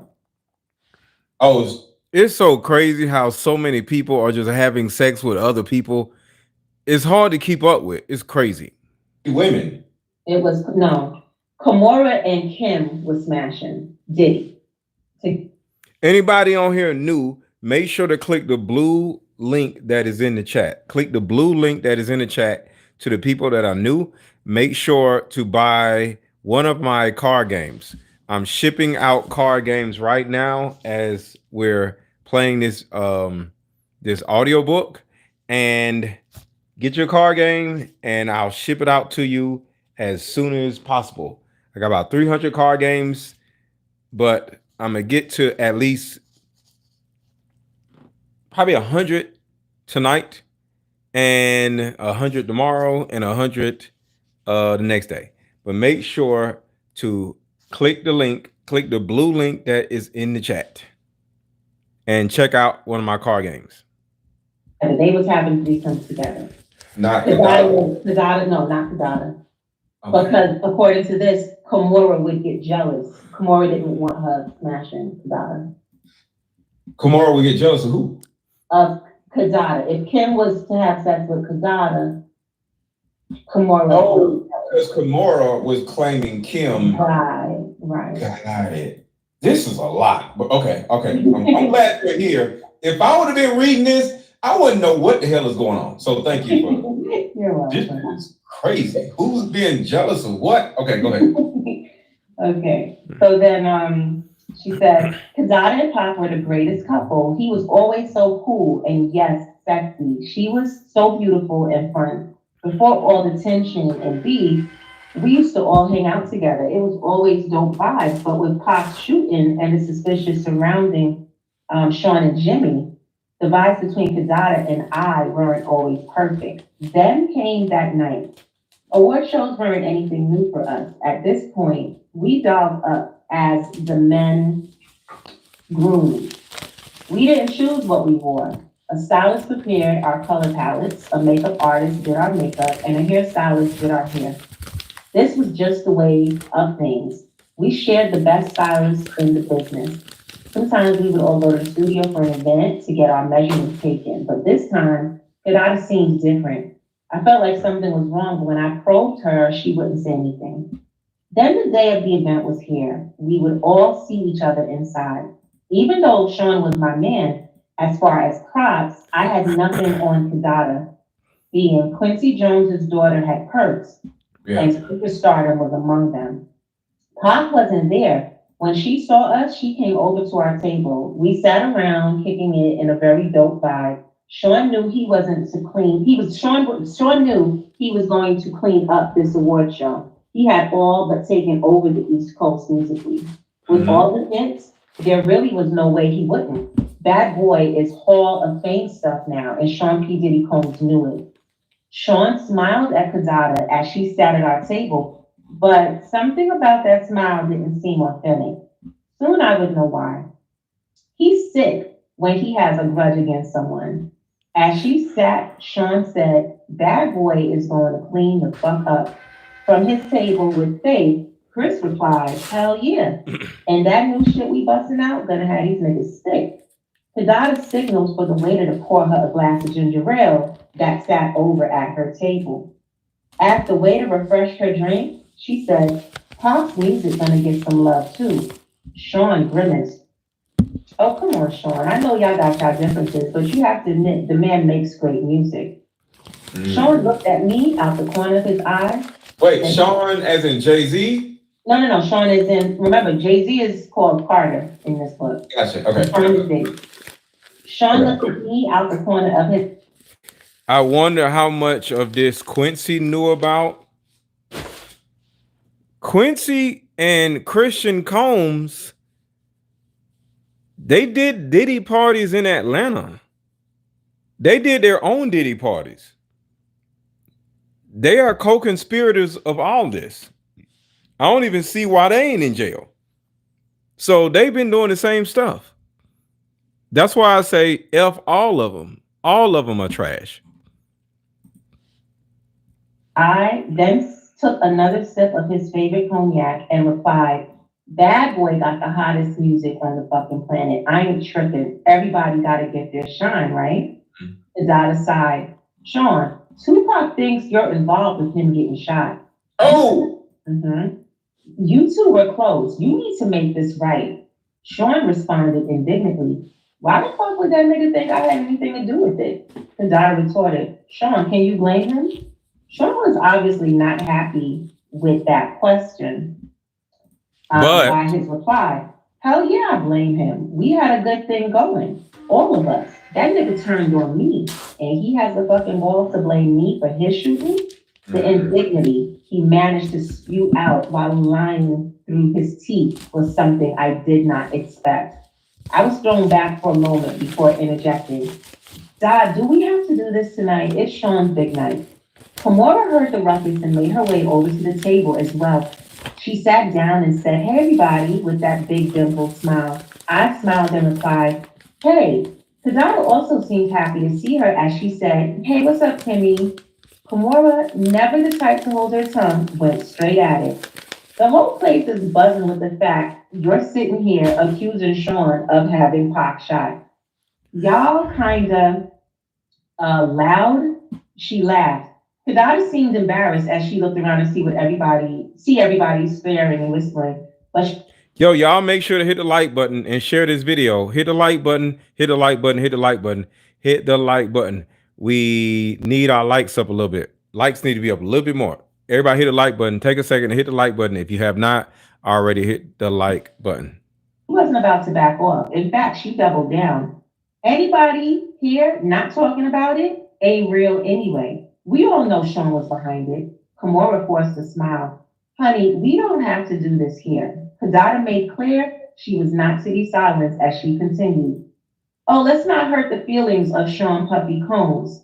He only had one of the most prolific rappers in the game shot. Sean clenched his hands into fists.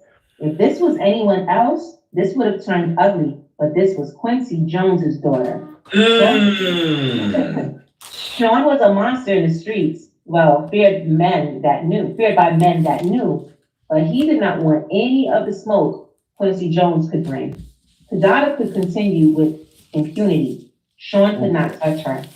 Christopher and Mary both wanted to defend the super producer that made them famous. Both started to stand and make their way over to the table, but Sean signaled them on with a firm motion of his hand. They remained in their seats watching helplessly. Kadada seemed to be on a full rampage. You're not safe in the street, Sean. You think you're untouchable? Komora almost red in the face when she grabbed Kadada by the hand, saying, I gotta go to the restroom. Ripping. Yeah. Stop right there. Come on, stop right there for a minute. All right. Get a Life is literally snitching on y'all.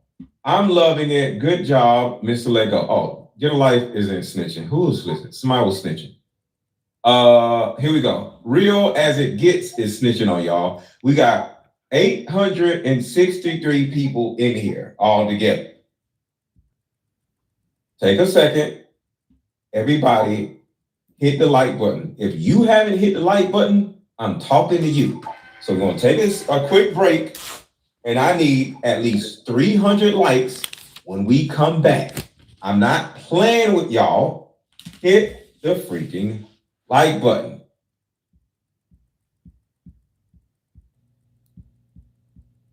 Fast forwarding it, y'all. All right.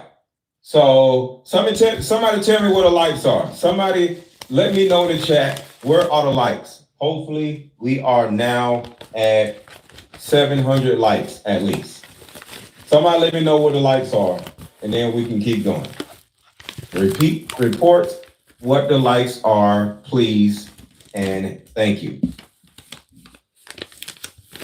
We're waiting. All right, we're at 551. Everybody keep hitting the like button. We get a little higher. Everybody keep hitting the like button. And thank you. I appreciate you. All right, so go ahead. Okay. So,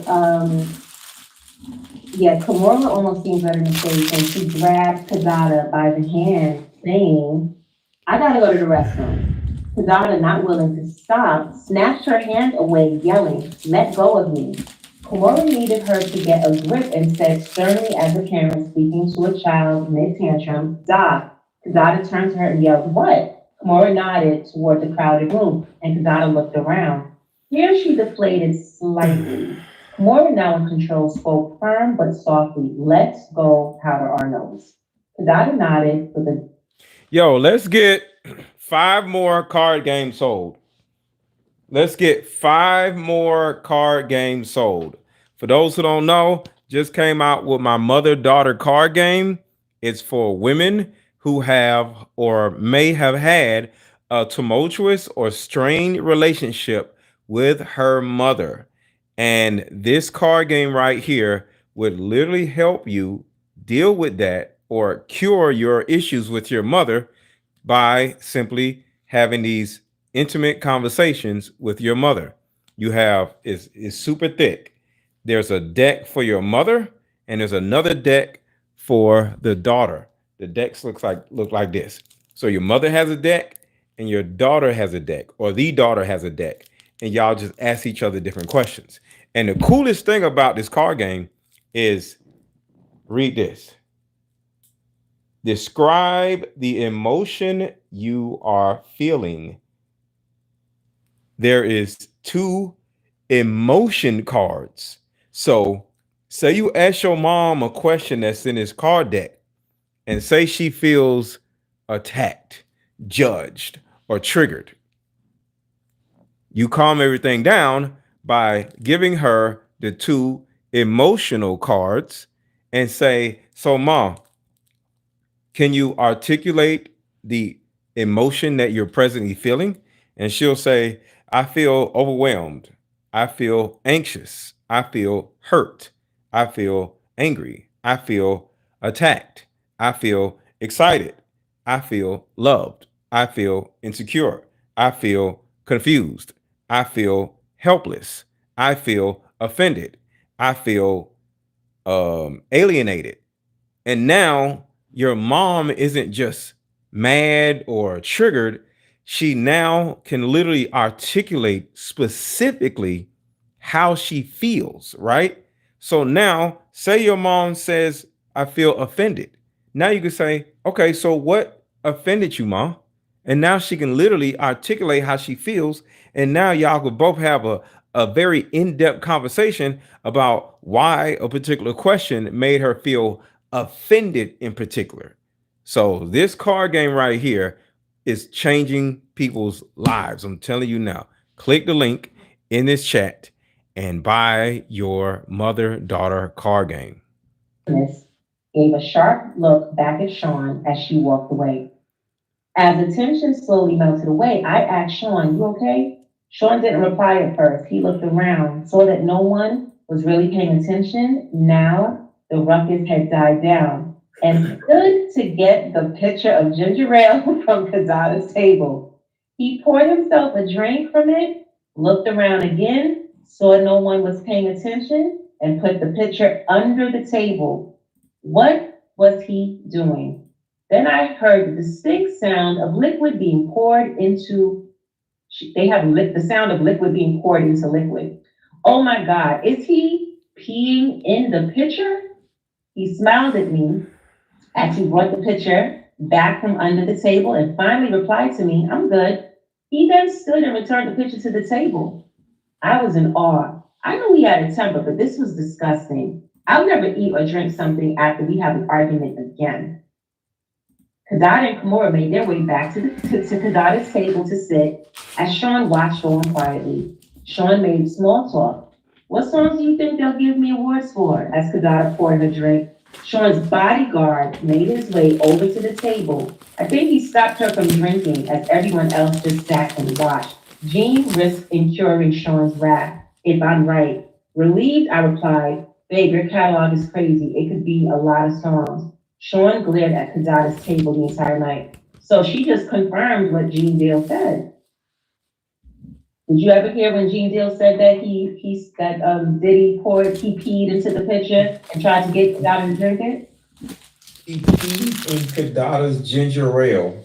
Right. And Gene Deal stopped her from drinking. And Gene Deal has told this story multiple times. And he just heard.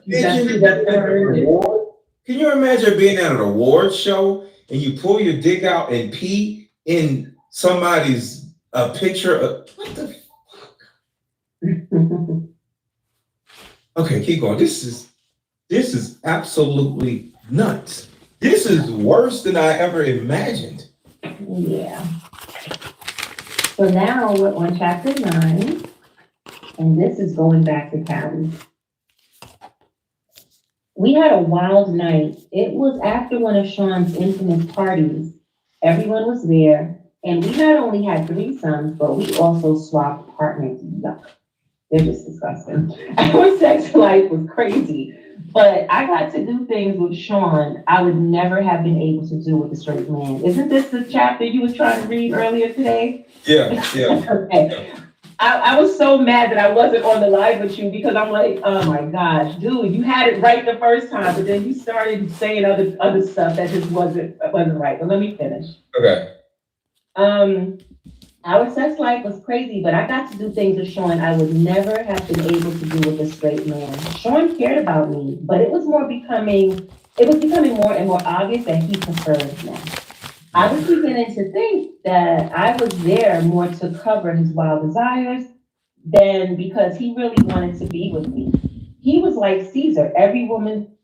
Hold on, let me read what y'all said. I wonder if Kadada tried to recruit Tupac to those freak offs, and when he said hell no, did he try to delete him? No, Wolf stopped it, not Gene Deal. So Wolf stopped it, and it wasn't Gene. According to the book, it was Gene Deal. I wish I had this card game when I was a teen. I'll use it for my mother, for my other teen girls. This is gold. Thank you so much, Caffeinated. I appreciate you.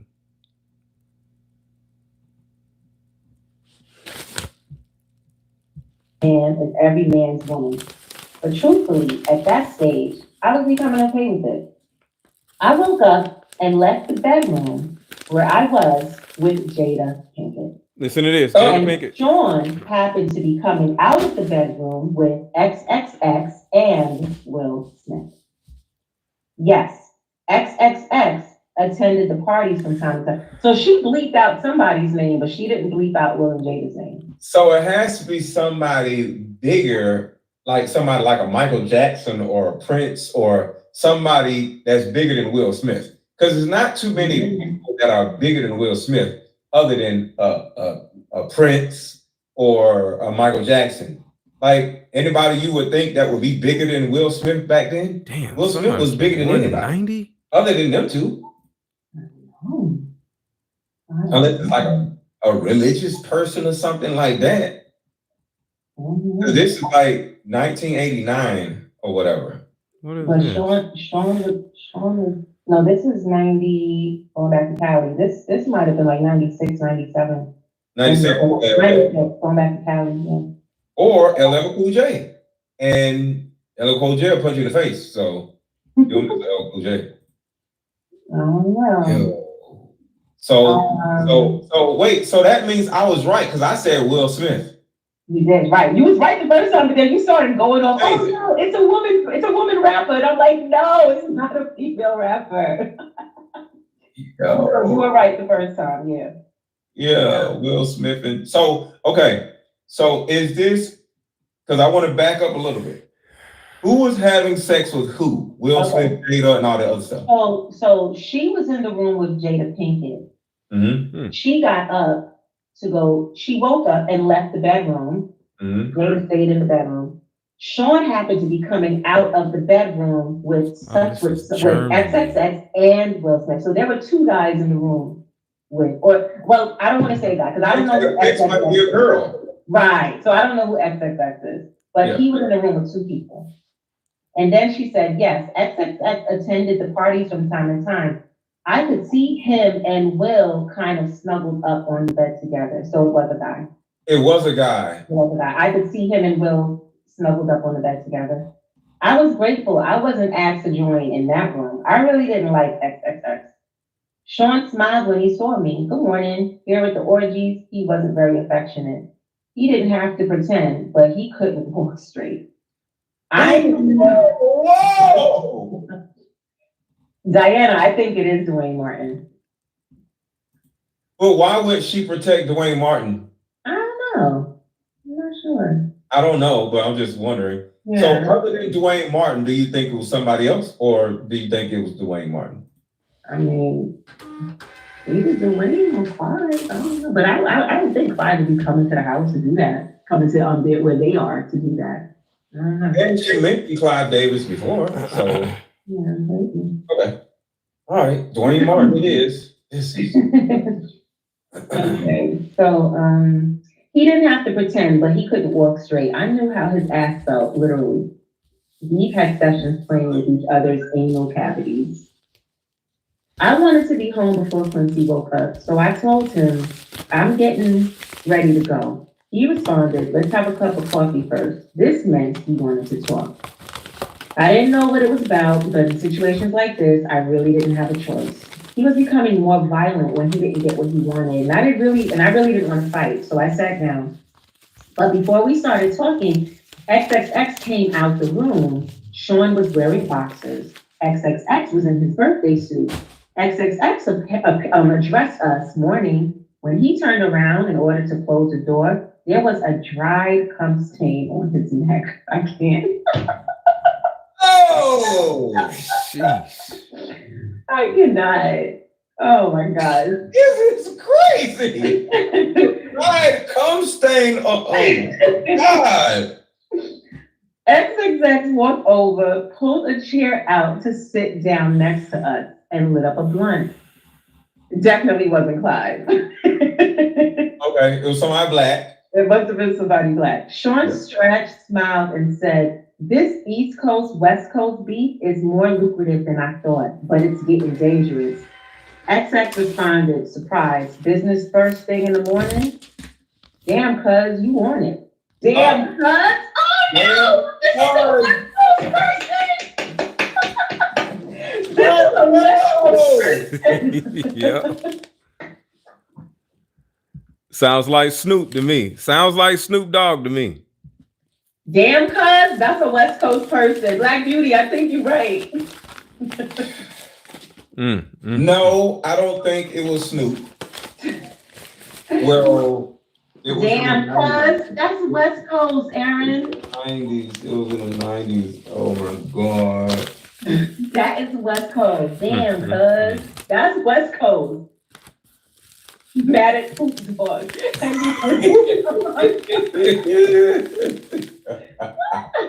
Put a 1 in the chat if you think it's Snoop Dogg that she's talking about. Put a 1 in the chat if you think Snoop Dogg is the person that they're referring to in this book. Put a 1 in the chat if you think Snoop is the person that is in this book that is XXX. Freaking Snoop, man. Damn.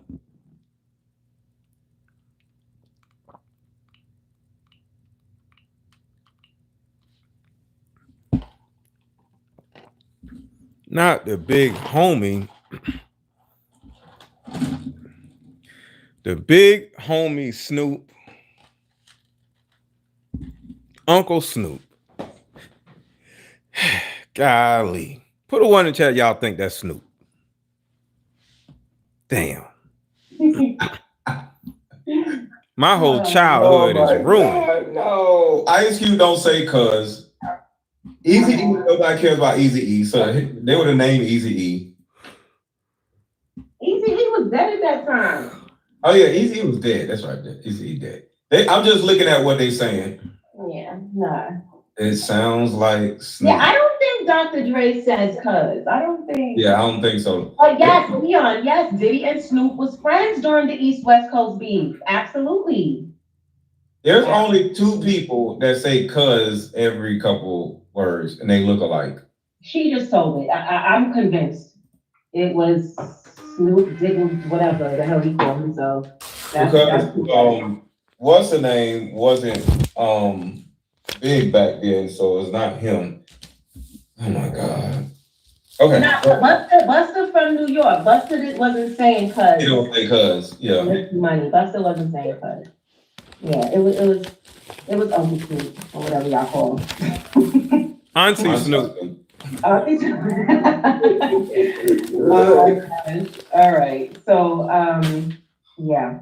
God. Let me find my part. Okay, so XX walked over, pulled a chair out, okay, lit up a blunt. There you go. That's another cue, whatever. Yes. I think she's trying to do this on purpose. Definitely doing, yes, she's definitely. Because remember, I said it had to be somebody bigger, and I would say Snoop is the biggest rapper in the world. So yeah. All right. So he goes. I remember that. Yep. I remember that. You on it, but you know you don't got nothing to worry about. You got a pass, Daddy. XX smiles coyly.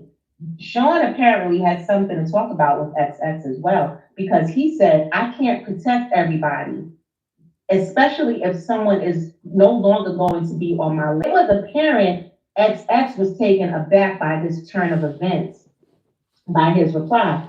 "Sean, are you saying what I think you're saying?" Sean continued, "It's taxing on my resources to protect people. Someone that isn't 100% on my team can't get 100% of my protection." What the hell is going on here? What does Sean want from me? This morning is turning out to be way more than I expected, and I have to go. Quincy will be looking for me. Yo, y'all ain't jealous of all these people ordering all these card games and they're getting their card games shipped out, and in 2 days they're gonna be able to enjoy playing their different card games, and y'all just sitting there and y'all ain't ordered no card games? Y'all ain't jealous? All these people ordering these card games. It's like Christmas in here, and y'all ain't order y'all card game. Come on, man. What you doing? Get off the couch, click the link, and buy one of the card games. Let's go. What are you doing? Wow. XX apparently wanted clarity. So to be clear, if something happened, XX made quotation marks with his fingers to one of your artists that was leaving your label anyway, it wouldn't be considered he makes another set of quotation marks out of your control. Is that what you're saying? Wait a minute, can they be talking about Biggie? Is Sean saying he won't protect Biggie? At this point, I was too young, too naive, too hungover to understand that this was not a lack of protection. This was a hit. Right here, so hold on, right here. Remember when Snoop was all about Bow Wow? Dang, Snoop. Dang. XX is talking to Diddy about not if they leave your label, but if they die. Correct? Mm-hmm. Because he said if they leave your label. Damn. And remember, Biggie apparently was hit by some Crips, if I'm not mistaken. Or was that Tupac? Tupac. It was Tupac. Yeah. Well, we still don't really know who hit. Like there's still. Sadly, there's no information about Biggie. It's like nobody even cared. Well, Suge did say, if you find out who killed Pac, you'll know who killed Biggie. Oh, he did say that. Mm-hmm. And according to what we're learning, Crips killed Pac, right? And Crips most likely killed Biggie. Right. And this is the reason why these guys were wiped out so quickly, because it was an inside job. Like Diddy, got both of them whacked. So, and then Diddy had the police officers on payroll. Mm-hmm. So it was nobody to tell on, and sheesh. Mm-hmm. And Snoop knew that he was going to do it. Mm-hmm. Can you read that little quotation part back? Mm-hmm. Okay. All right. So XXX apparently wanted clarity. So to be clear, if something happened, XX made quotation marks with his fingers, to one of your artists that was leaving your label anyway, it would be considered, he quoted again, out of your control. Is that what you're saying? And then that's when Kim was like, wait a minute, can they be talking about Biggie? Is Sean saying he won't protect Biggie? At this point, I was too young, too naive, too hungover to understand that this was not a lack of protection. This was a hit. This was a hit. Yeah. And then she goes, where did this come from this morning? But an older, wiser me understands now what I did not comprehend all those years ago. Sean was just getting to the real reason that he had XXX there. The world was about to lose Biggie. XX laughed. You a cold motherfucker. Sean said, why the fuck should I protect someone that isn't going to stick around? I made him. That nigga should be worshiping the ground I fucking walk on. Right. I was thinking Sean's ego is rearing its ugly head. And I wanted to get out of there, but instincts told me I need to tread carefully. So my next move had to be calculated. I didn't want any part of this, not even implicity. But I was just dragged right into the middle of it.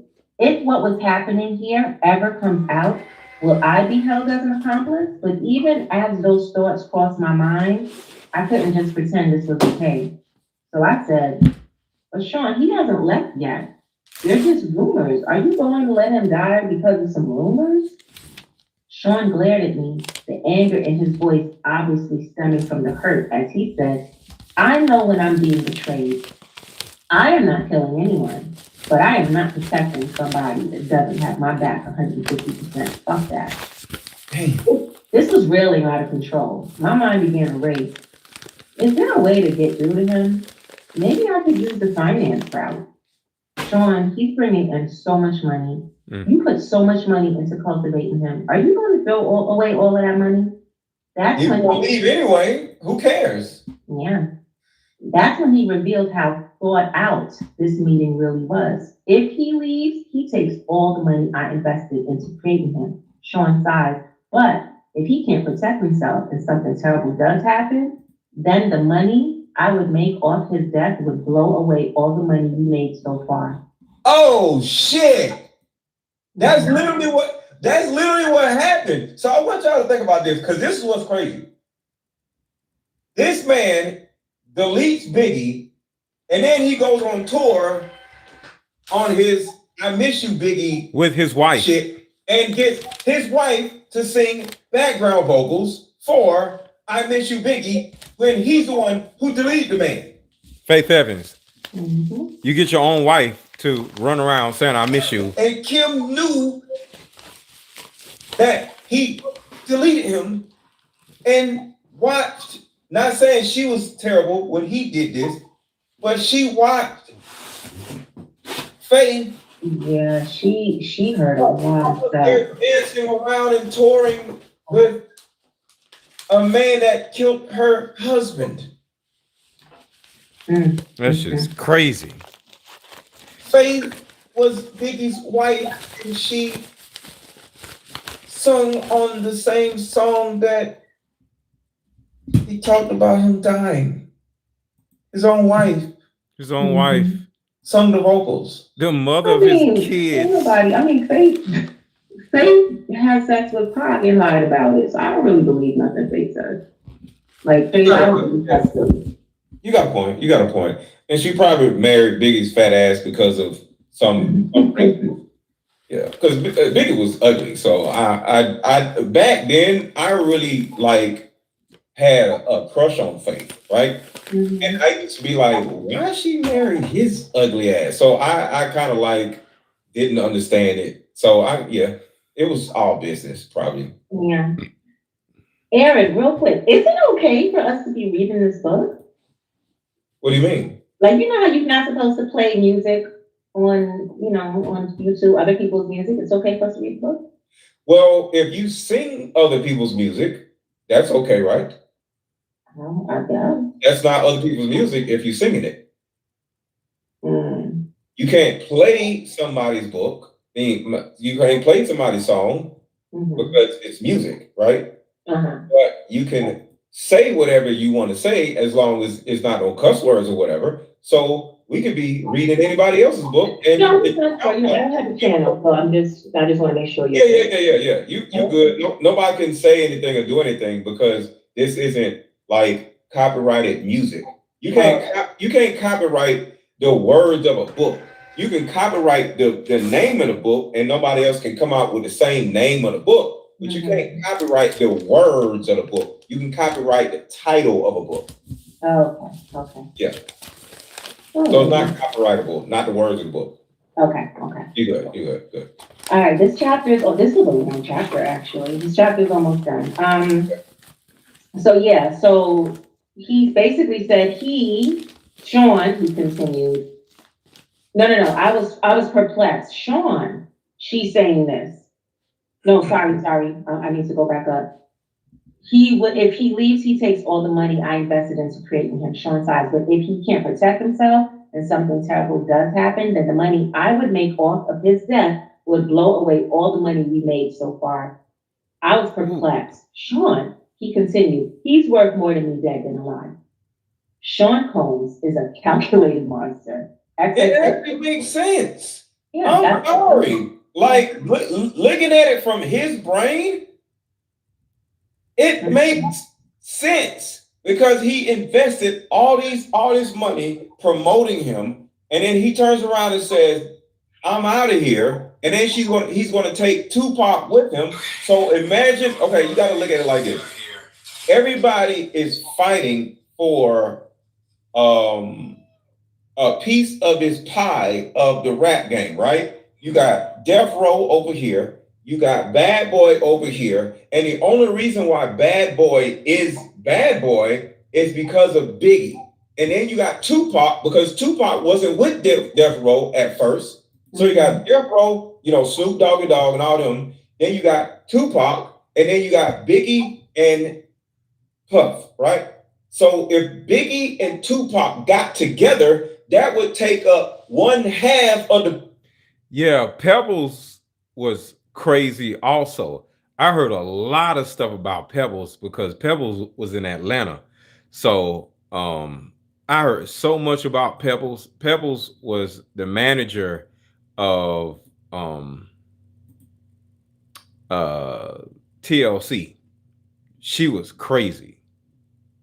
And now you only got Death Row and Biggie and Tupac, and literally it wouldn't be no Bad Boy, because at that time, if Biggie and Tupac got together and Tupac was talking shit about Biggie because he got shot, and then turns around and start working with Biggie, it would be Tupac and Biggie talking shit about Puff.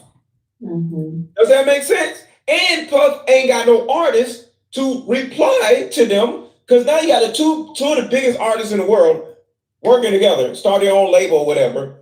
And literally, Biggie would probably tell Tupac that, yeah, he shot you.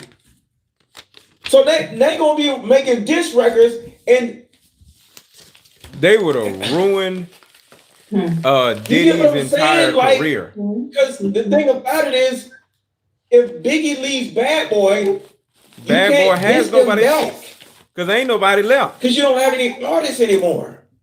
So the other side of this is, hopefully that makes sense to you. What I'm saying in that video. If Biggie and Pac were to leave their record companies and join forces and start dissing everybody in the industry, they were the hardest rappers in the world, because Jay-Z was like a nobody back then.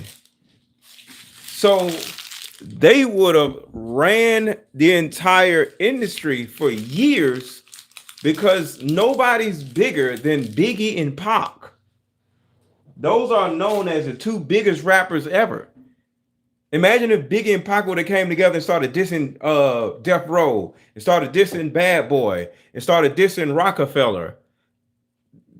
They would have been unstoppable, and they literally would have ruined Diddy's career. So to a certain degree, I can kind of understand why Diddy got both of them whacked, because when it comes to competition, sometimes you just want to get rid of the competition because you don't want to get your whole life ruined. You know what I'm saying? So yeah.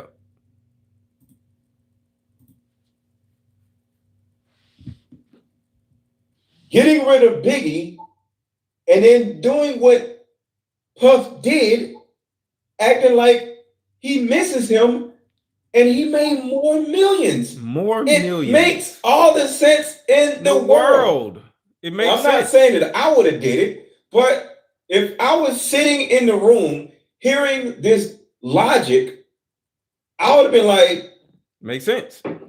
Do it. Do it. Or I would have did it. Because I don't care. I'm just an artist. But I don't know if I would say do it, but I'd be like, this actually makes sense. So am I wrong for that? Like, it makes sense. It makes all the sense in the world. That's how it is in this industry. Everybody who dies, they're worth more dead than alive. Hey, it's an understanding that a rap artist that is leaving your label is better off dead than alive. It makes financial sense. It doesn't make. Now, I got about 50 more people that just came in here. Can you please hit the like button, please? To the 50 people that just came in here, can you please hit the like button, please? We're talking about Kim Porter's book, and now we're talking about Biggie and Tupac. They was about to leave the label, and they ended up getting whacked. But make sure to hit the like button if you could. Thank you.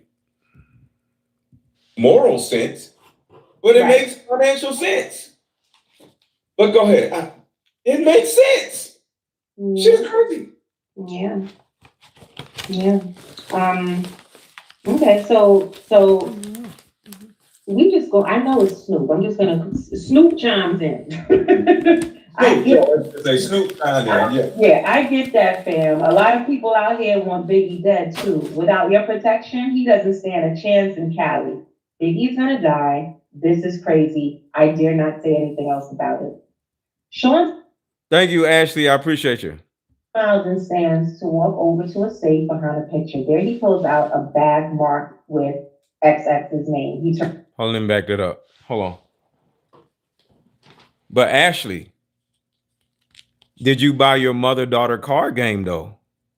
Did you buy your mother-daughter card game? The mother-daughter card games just came out, and I'm packaging them all up. If you were to see this floor, I got about 100 packed out already, and I'm getting them already. But did you buy your card game, Ashley? You hit the like button. I appreciate that. But did you buy your mother-daughter card game?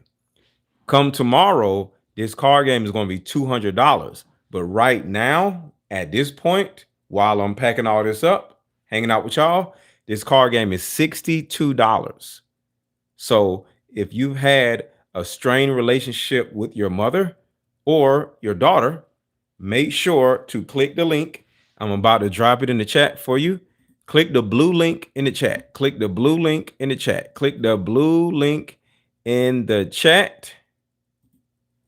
And boom, you'll be able to get your mother-daughter card game. Where you say, I dropped. Oh, okay. I did like. Thank you, Snapper Head. The tracking. Thank you. Dare not say anything else about it.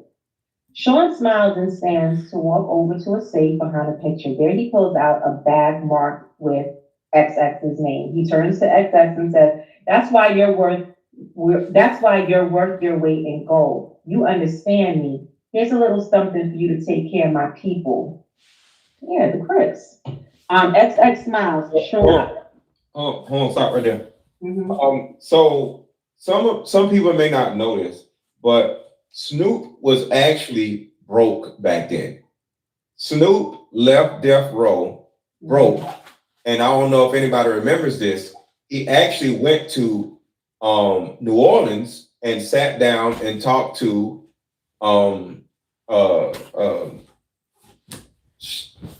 what's his name? Master P.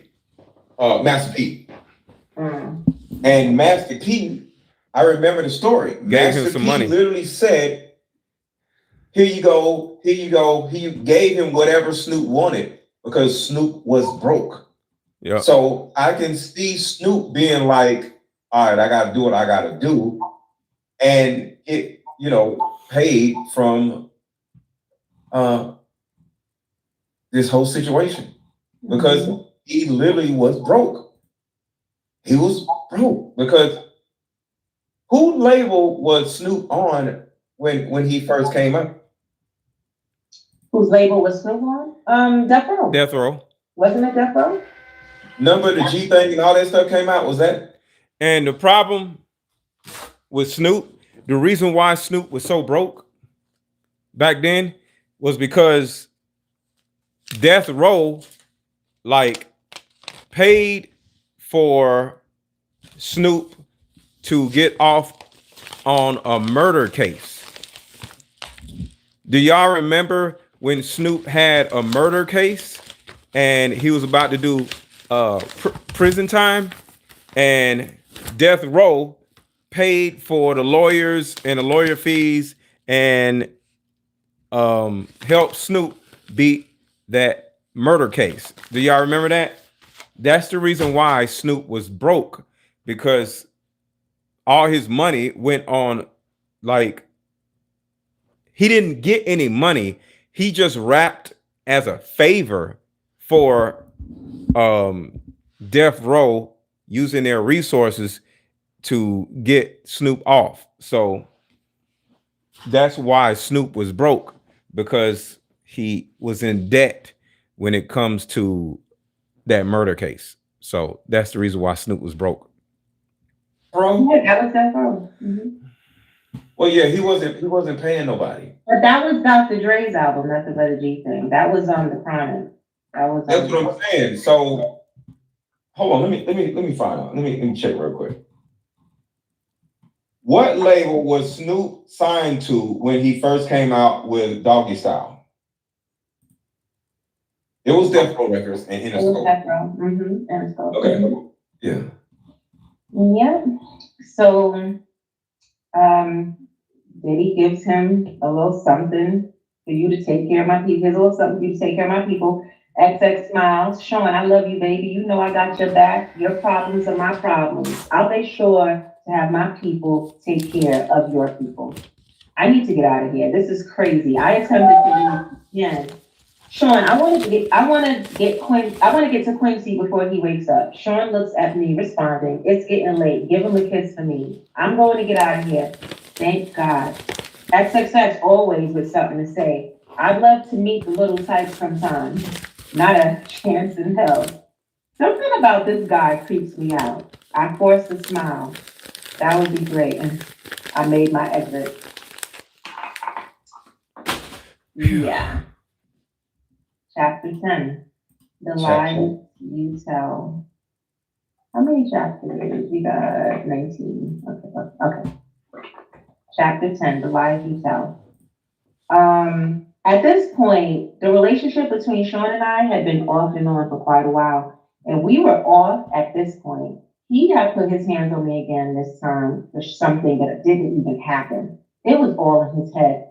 When the phone rang, I picked it up anyway. Hi, Sean. He sounded trepidatious. I can't say that word. Something like that. As he said, we've been broken up for a while this time. Yeah, he continued. I don't want anyone to know about mine. He paused to search for the right word. Proclivities. I replied, so you don't want people to know about you being gay? Oh! Sean exploded. Damn. That's why I fucking lose control on you. So I just plainly stated, goodbye, Sean. Wait, he screamed. What, Sean? I'm sorry, okay? You're always fucking sorry. He took a deep breath. I have to do something to cover myself. I sighed. Do whatever you fucking want, Sean. When you see this in the news, it's not real. This made me calm down a moment. What could he be talking about? He continued, I'm only doing it for the press. Doing what, Sean? After a long pause, he continued. She knows what this is. She's just pretending to cover me. Sean, what the hell are you talking about? Another pause. Publicity. I'm gonna be dating someone else. A video girl, I laughed. Why would you? So J-Lo was his beard. J-Lo was Diddy's beard. Diddy was not into J-Lo for real. J-Lo was Diddy's beard. That I have to cover myself. I was getting mad. I was actually angry at myself more than at him. I gotta cover myself because the gayness, the gay stuff. Yeah, he's talking about J-Lo at this point. J-Lo and him. I gotta cover myself. You think that's because he was gay? What do you mean? What do you think that I gotta cover myself? I mean, I don't know. I mean, it could be that, but people was, Wendy at that time, everybody was saying that he was DL, and I don't see what dating J-Lo. Nobody thought anything different because he was dating J-Lo. Like, well, maybe because his crazy sex drive was so crazy, and he's famous. It would make sense for him to have another beard instead of just being single. Mm. And she has this little attitude about if you keep acting funny, I'll go to the press on you. You know what I'm saying? Mm-hmm. So if she was to go to the press on her and he was with J-Lo instead of single, he could be like, bitch, I'm with J-Lo. Look, she's lying.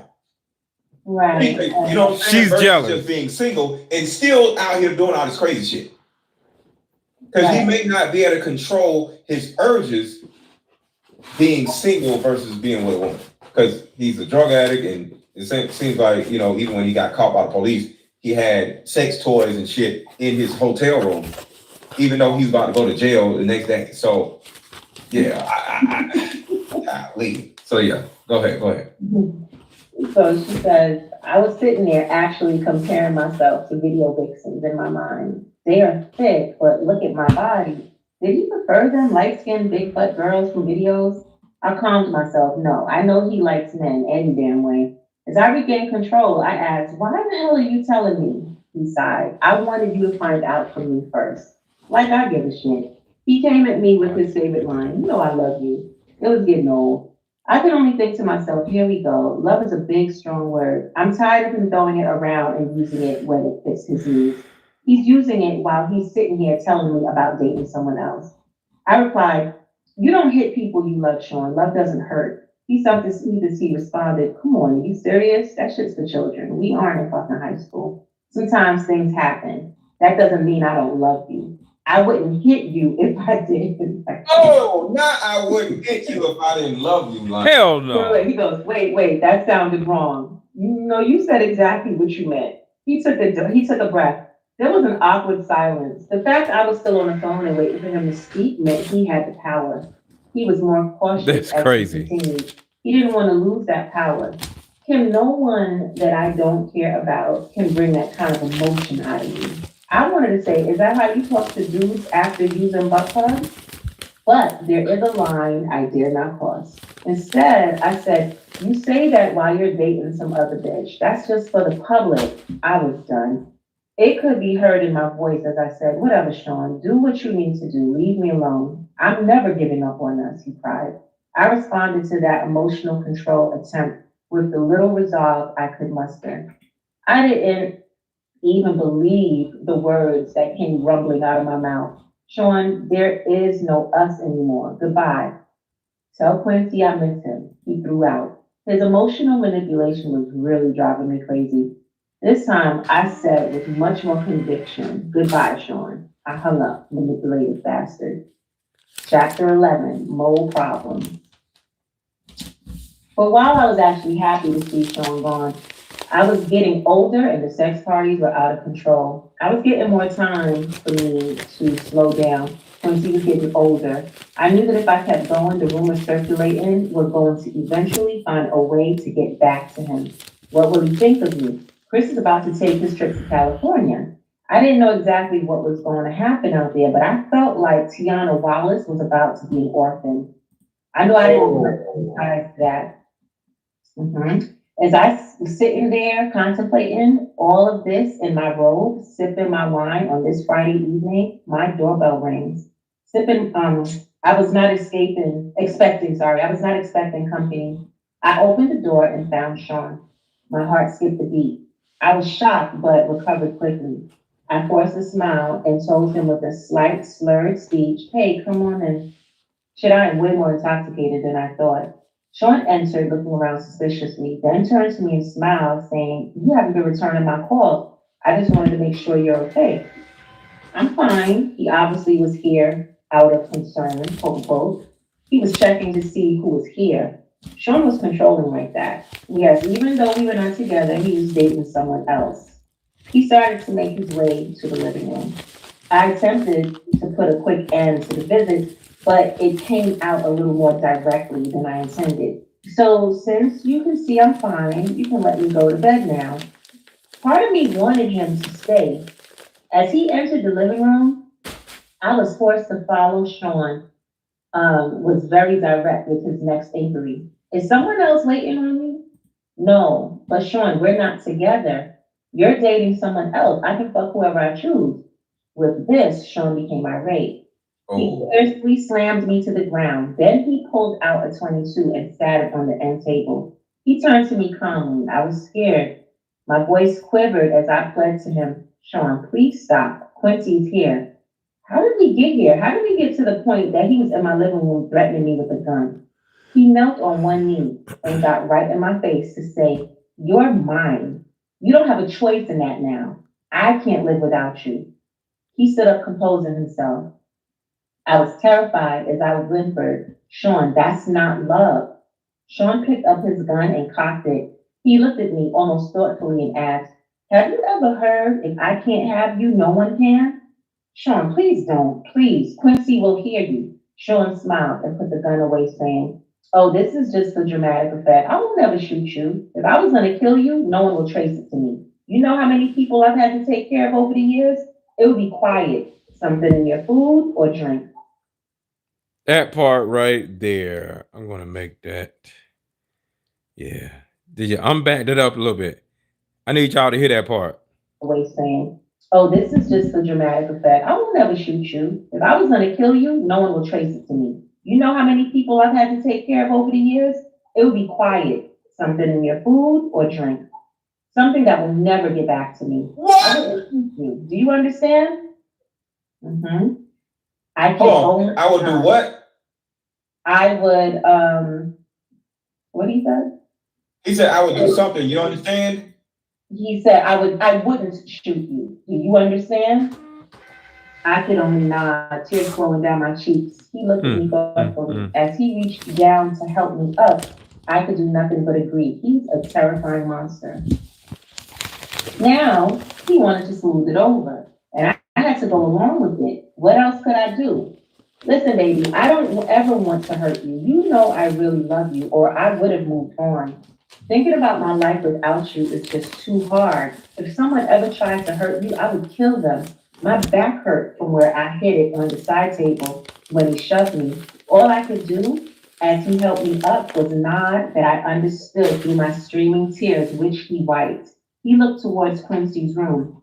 Let me say goodnight. No, Sean, please. Thinking quickly, he has to get up in the morning. Sean looked at me with an unreadable look. He was studying me. Okay, I'm gonna go. Nervously, I walked into the front door. This is over, thank God. He kissed me. I didn't want him touching me, but I couldn't refuse. Kiss Quincy for me. I tried to keep my composure as I replied, sure, Sean. He opened the door to leave. The bodyguard that was waiting outside escorted him to the car. This was far worse than I realized. Why would he need a bodyguard at my front door? How was he anticipating this to go? After I shut the door, I had another drink. For tonight, the nightmare was over. I sipped on my wine and cried. The next few days, he sent dozens of flowers. We bought Quincy expensive toys. He didn't want me. He wanted me to keep his secret. I'm trapped. He has the authorities under his thumb. I can't go to them. This is like a gangster movie. How high up does his power go? How far is his reach? The FBI, the CIA, who is not corrupted or won't get silenced by their upper chain of command? Can anyone help me and my child? He found his way back to my bed. I had no choice. Damn. Stop right there real quick.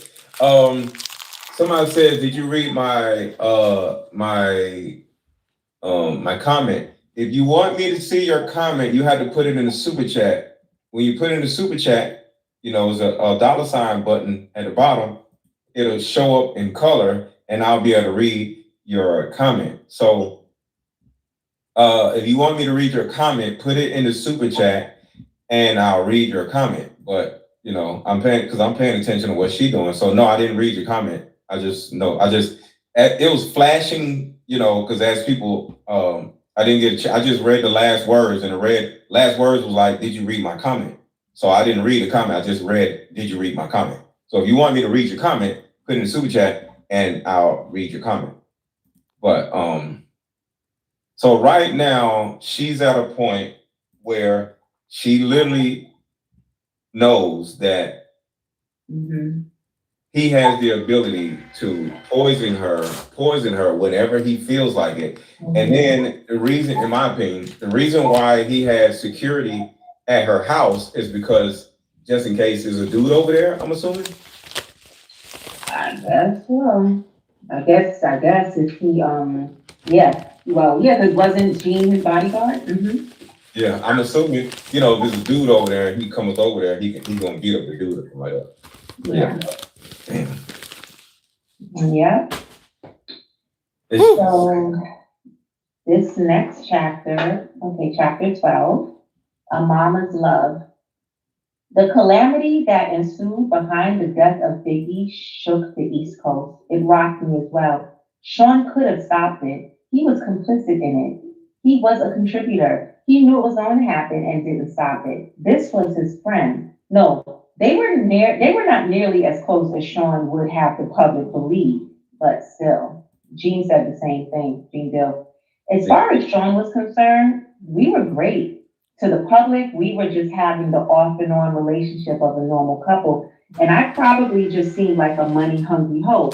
But the truth is, I just got used to not having a choice. Today, I recognized it for what it was, Stockholm Syndrome. I was at his beck and call and had become comfortable with it. Quincy had everything he could ever want, with the exception, of course, of a normal parental figure. That is why this chapter is so powerful for me. A mother's love is so real. One night I was out with my boyfriend. Yes, we were on again. And we were joined for dinner by none other than Mrs. Wallace. Sean looked over as security allowed Mrs. Wallace to approach the table and sit. Ms. Wallace spoke with a smile. Hello, Sean. Hi, Kim. I smiled the best I could. What a situation. For all intents and purposes, she is sitting with her son's killer. I hope my voice didn't betray my feelings as I said, hi, Ms. Wallace. Sean smiled also as he said, hello, Ms. Wallace. What can I do for you? When I got your call, it sounded urgent. My question is, I wonder how Biggie's mom feels after hearing this book. Because I'm sure she already felt that Diddy, deleted her son, but this book is actual proof that she deleted her son. I wonder how she feels about this book, because Miss Wallace is in the book. So I would love to know how she feels. Respectfully. He was able to appear as if he was smiling warmly. This was the creepiest situation of my entire life. She looked at Sean with pleading eyes. I know this isn't your problem, but things have gotten kind of hard. I was hoping that you could send some of that money Chris made with you this way. Sean shook his head. That's not something I can just do. There are attorneys and accountants. Can I maybe help you out with a little something to get you past the hump? Damn. Sean reached into his pocket to dig for his wallet. I haven't even seen how much Chris left. It's going on 2 years. Just how long is this thing gonna take? Sean sighed as he replied, these things are difficult, Ms. Wallace. I don't know. The attorneys don't make this easy. Ms. Wallace pushed further. I don't understand what's so difficult. He worked for you. He made his money. Where is it? Sean shook his head as if saddened by what he was saying as he continued. It's not like I can just give you his money. You're entitled to certain amounts, and they are just trying to figure out what that amount is. I don't mean to sound cruel, but it wouldn't be fair to me to just give you tons of money. You got rich off of my son, and now you're keeping all of his money? Sean kept his cool as he replied, I'm afraid business isn't that cut and dry, Ms. Wallace. I paid for publicity. I mean, in all actuality, if I'm going to be straightforward, Mrs. Wallace, Chris probably owed me money. I won't know until it's all worked out.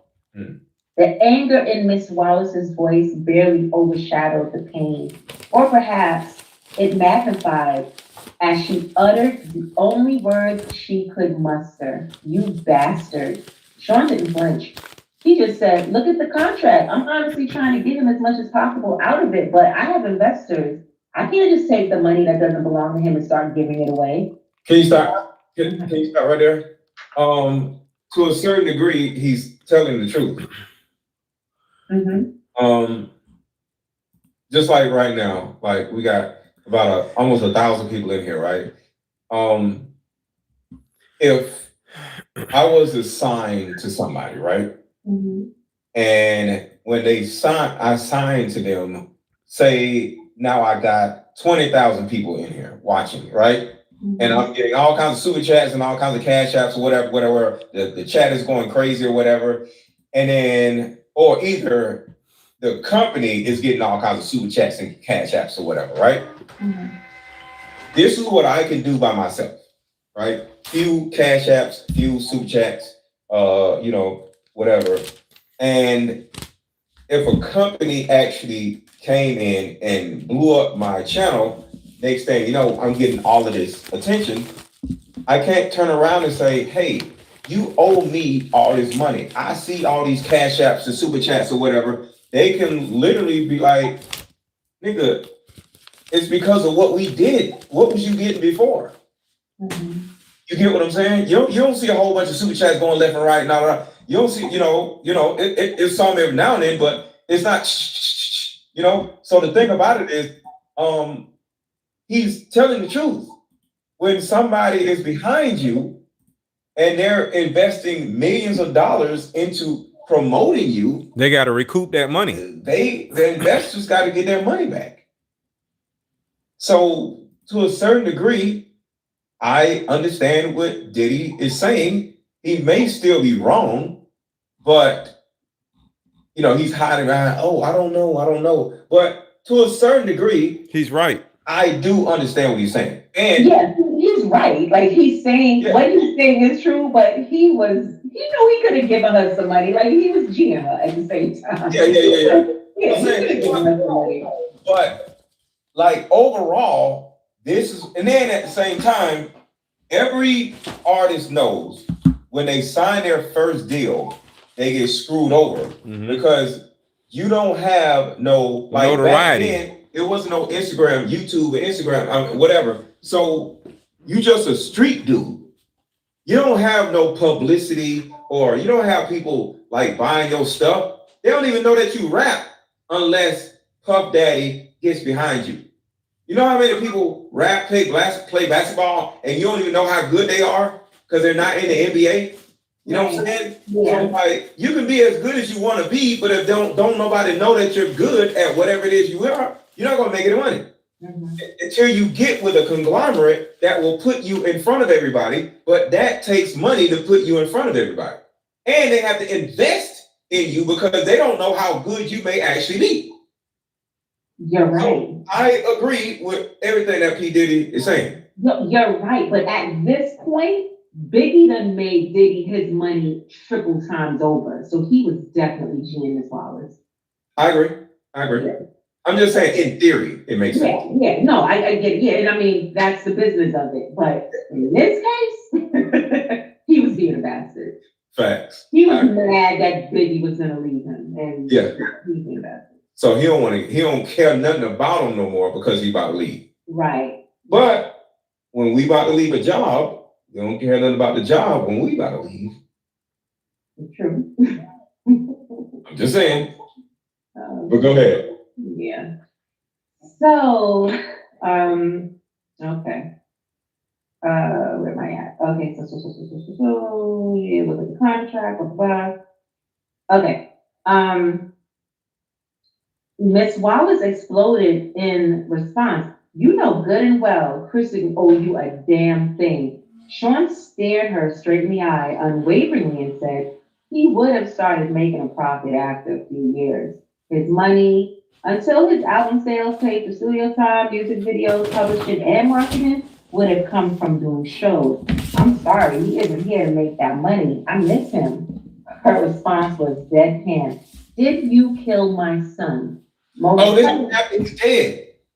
This is after. No, wait. They just skipped past him dying? Let me find the chapter where she said. She didn't say, oh my God, I found out he died. I was looking at the news. Nothing? No, this is, so we went from, so then maybe it wasn't J-Lo that she was talking about. I don't know, because. Remember, he was like, I gotta do what I gotta do. Yeah, that was after Diddy that he started dating J-Lo. So it looks like she's kind of jumping around stuff, but she never said the name But I know that there was a time when she did say J-Lo's name, so maybe that was another girl. I don't know. So Okay. maybe him saying I gotta do what I gotta do had no, because they were talking about you about to go be with another woman. Yo, just a thought. Me bagging up car games reminds me of when I was in the trap bagging up crack. just a quick thought. Back when I was young, I used to bag up crack almost just like this. Just not this big old bag, and the crack wasn't this big. Like it was little baggies or whatever, and the crack was little, but I used to just be at home bagging up crack, and now I'm grown. I'm bagging up car games. Shit is crazy. By the way, buy my car game if you have not already. Yeah. Oh yeah, she didn't say nothing about Biggie dying. Okay, we don't skip. Yeah, this woman's love chapter is where she's talking about, the death of Biggie. Yeah. All right. So, Ms. Wallace asked, "Did you kill my son?" Momentarily, Sean was stunned into silence. She asked again, her voice quivering, "Did you?" He started, "Miss Wallace." She would not be redirected. "Answer the question." I was not used to seeing Sean on the defense. "No, of course not." She looked at him with spite. The anger in her voice enough to send shivers up my spine as she replied with a menace only a mother can. "I don't believe you, Sean." Sean looked at her with a sadness that I knew in my soul to be fake. Although looking at him without context, anyone would believe him as he replied, "I'm sorry to hear that." Today, I know he was able to muster that false sincerity because he's a sociopath. Yeah. Back then, I thought it was compassion. With no more words, Miss Wallace stood up and left. Sean watched her exit with disbelief, not knowing what to do. I placed my order. Dinner that night was long and silent. I feared for Mrs. Wallace's life. Sean is most dangerous when he feels threatened. Yeah.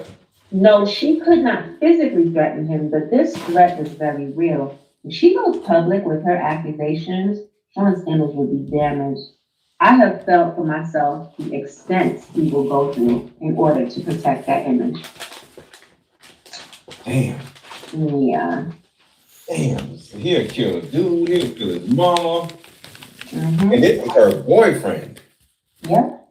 We almost done. Just a few chapters left. Okay. Sheesh. So, drop popcorn emojis if you are enjoying this book. Drop popcorn emojis if you are enjoying this book. Drop popcorn emojis if you are enjoying this book. I'm gonna take a rest. I got so many more card games to do. I'm going to do the rest tomorrow, but this is a lot. Let me show y'all, for some of y'all are just coming on, how many let's see, card games. That's how much I've done so far. So I gotta take a rest. I'm tired. But drop popcorn emojis if you are enjoying this book. Drop popcorn emojis if you're enjoying this book. the next, Y'all hit the like button. Everybody watching, hit the like button. Everybody watching, hit the like button. Everybody watching, hit the like button. What time is the live tomorrow? I may do a live tomorrow, but no. I'm saying that I've been bagging up my hold on. My card game, my mother-daughter card game just came out.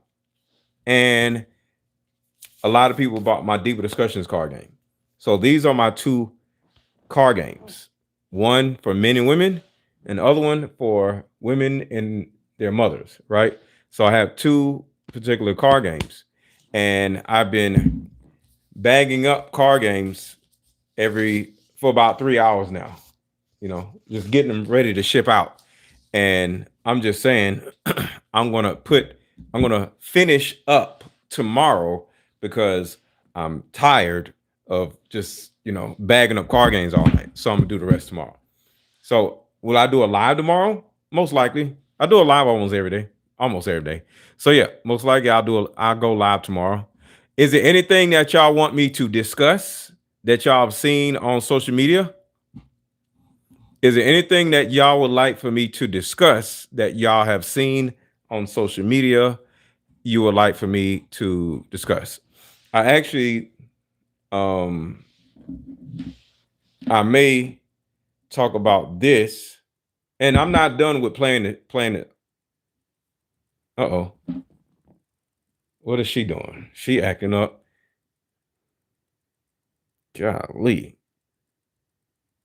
Meg the Stallion, boy, fine as sheesh. Golly. All right, that's not what I was looking for. Meg the Stallion so goddamn fine. I will ignore all the dumb mess Meg the Stallion is doing just to smash. I would love to smash Meg the Stallion at least 2-3 times. All right, so I may do a video about this, a longer video about this. I do not understand why women have a problem with 50-50. Bitch, you pay 100% of your bills when you're alone at your house. The fact that a man wants to come in and take half of the burden off of your head and it's an issue for you is delusional. You are lucky that somebody want to be around your ass long enough to take 50% off of bills. This is just weird coming from an older man. One, if she let some bum move into her house, guess what's going to most likely happen? She's going to end up pregnant, and she's going to be a single mother, and you niggas are going to be talking shit about her after the dude moves out because he was living in her house. Because if a dude cannot take care of his own bills and move a woman into his house, and he's moving in her house, most likely he mentally or financially is not prepared to properly raise a child. And most importantly, a man is not a helpmate. A man is the leader and the provider and the protector. So why in the hell are you telling young men to move into women's houses like bums and take half of their burden? A woman takes half of my burden because she is the helpmate. You are running around telling young men to be women's helpmates like they are the damn woman. And this is the red pill cornball bullshit that I talk about all the time. It teaches men to be soft, to go move in with women and pay half of her bills. Third is to be the victim of women. If a woman won't let you live in her house, it's her fault. No, it's your fault because you're a bum. Get your own goddamn house and move her in your house. What is wrong with these freaking dudes? I do not. So I may do a video about that tomorrow. But back to the book. Back to the book. Share this video, hit the like button, share this video, and Cash App, $AARON 1000. Cash App, $AARON 1000, or drop a super chat. Go ahead. I'm so proud of myself. So, have some faith, chapter 13. The fact of the matter is, Sean was a complete control freak. He was absolutely the worst. But of all the things he did for control, this might have been one of the most despicable ones. We were in the bad boy office one evening, sitting in the lounge area enjoying a meal. Sean was smoking on one of those big cigars he liked when Faith entered and sat down with us. She seemed relaxed as she said, "Hey guys." I smiled. I never had any bad vibes from the marvelous Faith Evans. We never talked about the wild time the three of us shared at one of Sean's parties. I gave her a hug. "Hey girl, what's up?" Sean smiled and asked, "Hey, what brings you out?" She addressed Sean saying, "Look, when you asked me to hook up with Chris, I understood." Oh! That was interesting. I understood you needed to control him. I felt honored that you would choose me. Y'all hear this, right? Monitor one of your most valuable assets. Chris is sweet. Sean laughed and said, "Honestly, I knew you would be good. Make the man feel loved." "I don't feel good about all this, Sean." Sean got that look in his eye he gets before he blows his top. They saw it too. She treaded carefully. "Sean, you know I'm as loyal as they come." Sean leaned forward, unintentionally threatening, and said in a low tone, "Yeah." "But Sean, Chris and I had a child together." Sean leaned back. He let out a deep breath. "I'm gonna take care of you. You're not like Chris. You're loyal." Faith had a tear in her eye as she responded, "He didn't have to die." This is getting very touchy. Did she know? Did she suspect? Was this her trying to find out if Sean intentionally killed Biggie? I wanted to ask, but of course there was no way of doing that. This is so crazy. Sean sighed and replied, he didn't. Don't get me wrong, I miss him, but he was gonna leave me anyway. No one cares about my pain. Classic narcissistic Sean. It's all about him. I was sickened for a moment, but his next sentence made me feel for him anyway. I wanted to share all of this with him. He was my man. Faith couldn't hide the anger that flared in her eyes, but she knew who she was talking to. She was careful as she spoke. Sean, you have your friends you share things with. Sean sat forward again, this time with malicious intention as he queried, what the fuck is that supposed to mean? Chris had no one, only you. Sean lost it. That fat fuck and that other piece of shit I had you fuck? Oh, wait a minute. Oh, stop. Wait a minute. Who else? What happened? What?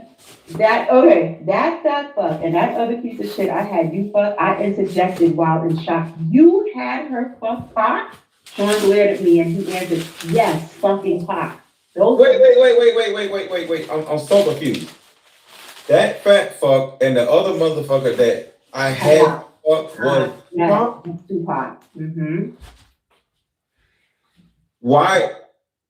Is there a reason why? What was the point of him getting him to sleep with her versus her wanting to sleep with her? I don't know. See if she elaborates. Okay, so I interjected while in shock. You had her fuck Pac? Sean glared at me as he answered, yes, fucking Pac. Those motherfuckers was going to try to start their own label and compete with me? Me? Repeated this time. I get it. And let me know if I'm wrong. Mm-hmm. Faith Evans is Diddy's secret agent. So he sent her to be with Biggie. To be with Pac. And since they're gonna work together, she sent her to go be with Pac also. Mm-hmm. Got it. Okay. Shout out to Kay Lauren. Excellent live. Thank you so much for the super chat. So he goes, those motherfuckers was gonna try to start their own label and compete with me. Me. After all I did for that fat fuck, I wasn't using resources to protect that motherfucker. No fucking way. As Faith started to cry, Sean looked at her and softened slightly. He spoke a little calmer. Look, I didn't hate him. I was hurt, but I didn't hate him. I'll make sure you and CJ are taken care of. Without words, Faith got up to leave. As she turned, Sean spoke softly. Faith. She ignored him. He called to her again. Faith. She exited quickly. Sean just looked at me and said, damn, I really didn't know what to say. Sean just told Faith that he wouldn't protect her husband because he was going to leave Bad Boy. From a business perspective, I didn't disagree with Sean there. If you're leaving and creating competition for him, why would he spend resources on you? So I hugged Sean, but I also knew he didn't have to send Chris to California. I wondered if he realized that he sentenced him to his death. He hugged me back with tears in his eyes as he asked, how the fuck am I the bad guy, huh? I fucking do nothing but bust my ass to make everyone live comfortably. And I'm supposed to just let niggas walk all over me? As I held him in a comforting embrace, I replied, no, baby. He took me right there on the couch. Like I said, Stockholm Syndrome. Y'all better get this card game so y'all don't have Stockholm Syndrome, boys. Jesus is nuts. Oh my gosh. All right. Absolutely nuts. Chapter 14, Outshine. This might be about Sean. Okay. All right. Yeah.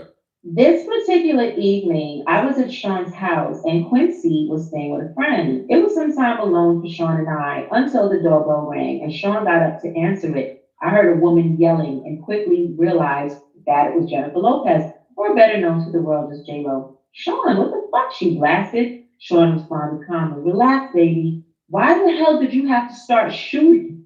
Oh my God. Isn't that what we have bodyguards for? Normally, when these kind of situations arise, I remain quiet and just listen. I play my position. You could say, but I wasn't paying attention to the news for the last day or so. And even though it would be the only thing, anyone would talk to me about for months. No one had spoken to me about it yet. So I entered the foyer asking, what's going on? Jennifer exploded at me. What's going on? What's going on? This nigga shot up a damn club. My jaw dropped looking back and forth between the two. Sean spoke soothingly. Jen, you gotta calm down. Jennifer was having none of it. She continued, calm down, calm down. You just shot a bunch of innocent people, Sean. Sean placed his hand on her forearm. It's a bonding technique. He was shrewd in handling her. He does this to me too. Even if you know what's happening, it works. It's an intimate contact without being personal. He was aiming to disarm her. This did not seem to immediately sway Jennifer as she continued. Why in the hell do you think Biggie's replacement will take the fall for you? Biggie's replacement? Wait, could she be talking about? I had to know. Are you talking about Shine?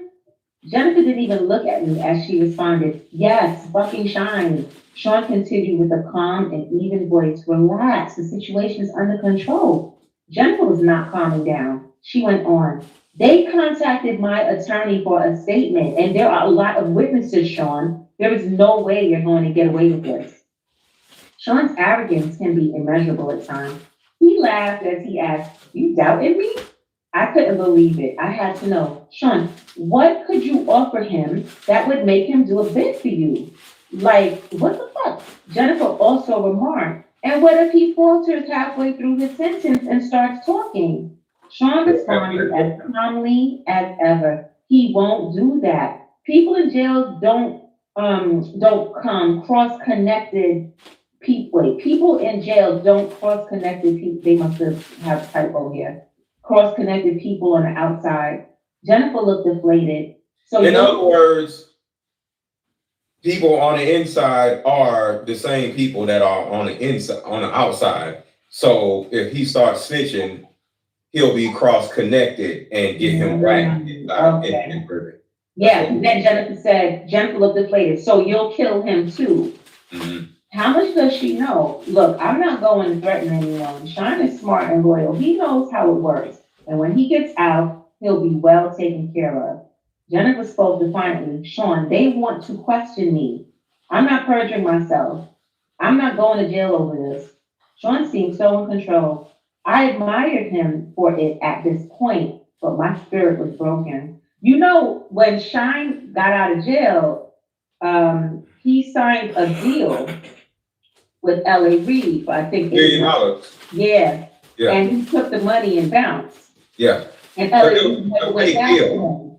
Yeah. He had to sign him to the label. Right, in order to, right. You know, because of tax purposes. And then he told him to just get up out of there after he got money. And now he's a president or something in his own country. Yeah. Right. And that's the reason why he's not totally like going after Diddy and saying terrible, because he gave him $1 million and he let him go. Mm-hmm. Yeah. But I mean, recently he did do a video. He was being interviewed by someone in the press, and he was like, "Yeah, I had to take the fall for that." He did some press recently and said that after Diddy got arrested. Yeah. Yeah. He's not totally mad about it. Is all I'm saying. Right. Yeah. So, yeah. So she goes, I felt bad for Jennifer. She catches one bad break after another, and this was a really bad break. Sean spoke with confidence. Relax, come in and have a drink. Have your lawyers call mine. You'll never see the witness stand, I promise. Jennifer wasn't so sure. She asked him, how could you possibly know that? Sean smiled as he replied, between Shine's confession and the witnesses that gave their accounts, the cops won't need much else. The statement from your lawyer will be fine. Jennifer's next concern popped up. She explained, my attorney, Sean, he's good, but he won't do this. Beaming with confidence, the way only a man with his network can, Sean responded, sure he will. Jennifer shook her head defiantly as she responded, Sean, you don't know him. Sean's unbreakable confidence was ruining the day. Jennifer was given in as he told her with a smile, I got this. Sean, are you sure? Sean gave a wink. My attorneys handle situations. Give him my number too. Jennifer seemed leery as she asked, "You're not going to threaten my attorney?" Sean laughed as he replied, "No, of course not. Money talks, baby." He turned to me and said, "Take her inside and pour her a drink." I had questions of my own, but you were going to make Shine the label's go-to man. What are you going to do now? Sean looked disappointed as he responded, "He had the voice, but his flow," he sighed. "Well, artists with his talent are a dime a dozen." Looking at Jen, he continued, he's not a once in a lifetime find like Jennifer Lopez. Now he's throwing on the charm." Right. But despite the situation, she blushed slightly. Sean continued, let's grab that drink. Let me handle this attorney situation. Relax, don't worry." We left the foyer and went to have a seat in the living room. He tried to make a threesome happen that night. It didn't work out. Not that day. Not that day. I ain't gonna lie. Just as a guy, Diddy don't smash some bad chicks. Cause J-Lo, when she's young, like all these women when they're younger, and I don't mean young as 15, but in her prime, he don't smash the baddest women in the world at their prime. But that's just a thought. I'm a guy. That's a thought. He's a terrible person. Yeah, he needs to go to prison, but he don't smash the baddest women. Because Kim Porter was bad, J-Lo was bad, and they just run around just having threesomes left and right. That's crazy. Cassie is beautiful too. Cassie, yeah. Kim Porter, in her prime, J-Lo were like that three right there, and he was with all of them. That's a guy's dream right there. So yeah. But the other mothers of his children, they're beautiful too. Like he does get beautiful women. He does. Yeah. All right, chapter 15, entitled Queen Bitch. Kimora Simmons and I went out to have drinks. She was looking at me seductively and I was turned on. We were going to go back to my place afterwards, but suddenly, after I took a sip of my drink, I felt like I had to vomit. I excused myself and barely made it to the ladies' room. When I came back, Kimora asked, "Are you feeling okay?" "I'm fine. I've been under the weather the last couple of days. I think I'll head home." She said, your breasts are looking kind of plump there, girl." Embarrassed, I whispered, "Not in public." She replied simply, "Are you pregnant?" I was taken completely aback. "Why the hell would you say that?" She let it sit there for a minute. I bet in her head, she was like, wait for it. Then it hit me. Shit. She gave me a minute before continuing. "So what you gonna do?" I didn't understand. Gonna do? If it's not Sean's, but if it is, with the shock wearing off, the scope of the situation began to take hold. I responded, "I better get a test." She looked at me with pity. "Damn girl, good luck. After what he did to Chris, I wouldn't want to be in your shoes." The desire that was in her eyes before I got sick was all but gone. As I began to stand, I realized what she said to me and I paused. She looked at me flatly and said, "Ain't nobody stupid, girl." I didn't know what to say. The question still lingered in my mind despite everything I knew. Did Puffy intentionally kill Chris? She brought me back to the moment by saying, "Go," not knowing what else to say, but knowing. Wait. Who's asking? Did he intentionally kill Chris? So Kimora and Kim. Kimora said to Kim, not after what happened to Chris. So she's like, ain't nobody stupid, girl. Everybody knew basically what she's saying, that he got Biggie killed. So hold on. I want to show everybody this real quick. Oh, you see it. So past that. Fast forward.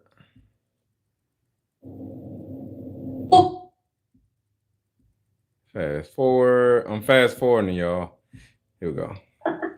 Hold on. Let me just read that again. All right, so here we go. Baby, I was still in awe of the fact that he didn't get angry. And yes, I will admit, I was sure he was going to hit me. So it was with relief when I replied, "Yes, He told me excitedly, we gotta have a party. His excitement was contagious. I was really excited too. Yes, a gender reveal. And he cut me off. Yes, of course, we're doing all of that. Everyone is going to want to sleep with you right before you give birth. Oh my God. What? Yeah. Yeah. We can't make this up. Hold on. Let me just read that again. Everybody's gonna want to sleep with We gotta have a party. His excitement was contagious. I was getting really excited too. Yes, a gender reveal. And he cut me off. Yes, of course, we're doing all of that. But everyone is going to want to sleep with you right before you give birth. My heart sank in my chest. Everybody is going to want to what? you. What? Sean went on with the same excitement. Well, everybody, you know Will, Jada, XXX. Sean, I'm having your baby. He verbally waved me off. It'll be fine. I couldn't help myself. I just started crying. Sean grew quiet on the phone, then spoke low. I'll call you back. He hung up and took me by the hand. Baby, I've never asked anything from you. I tried to see him through the tears streaming down my face. I couldn't believe the words coming out of his mouth. I tried to speak. Sean, he cut me off. I provide everything anyone could ever want. Do you want for anything? Sobbing, I replied, no. But he continued, Still, this is the kind like, of thing I have to do in order to continue giving you this comfortable lifestyle where you. See, those are the rituals. The same way Young Thug got out of prison without no jail time, well, real jail time, he was allegedly doing something to goats. So Diddy,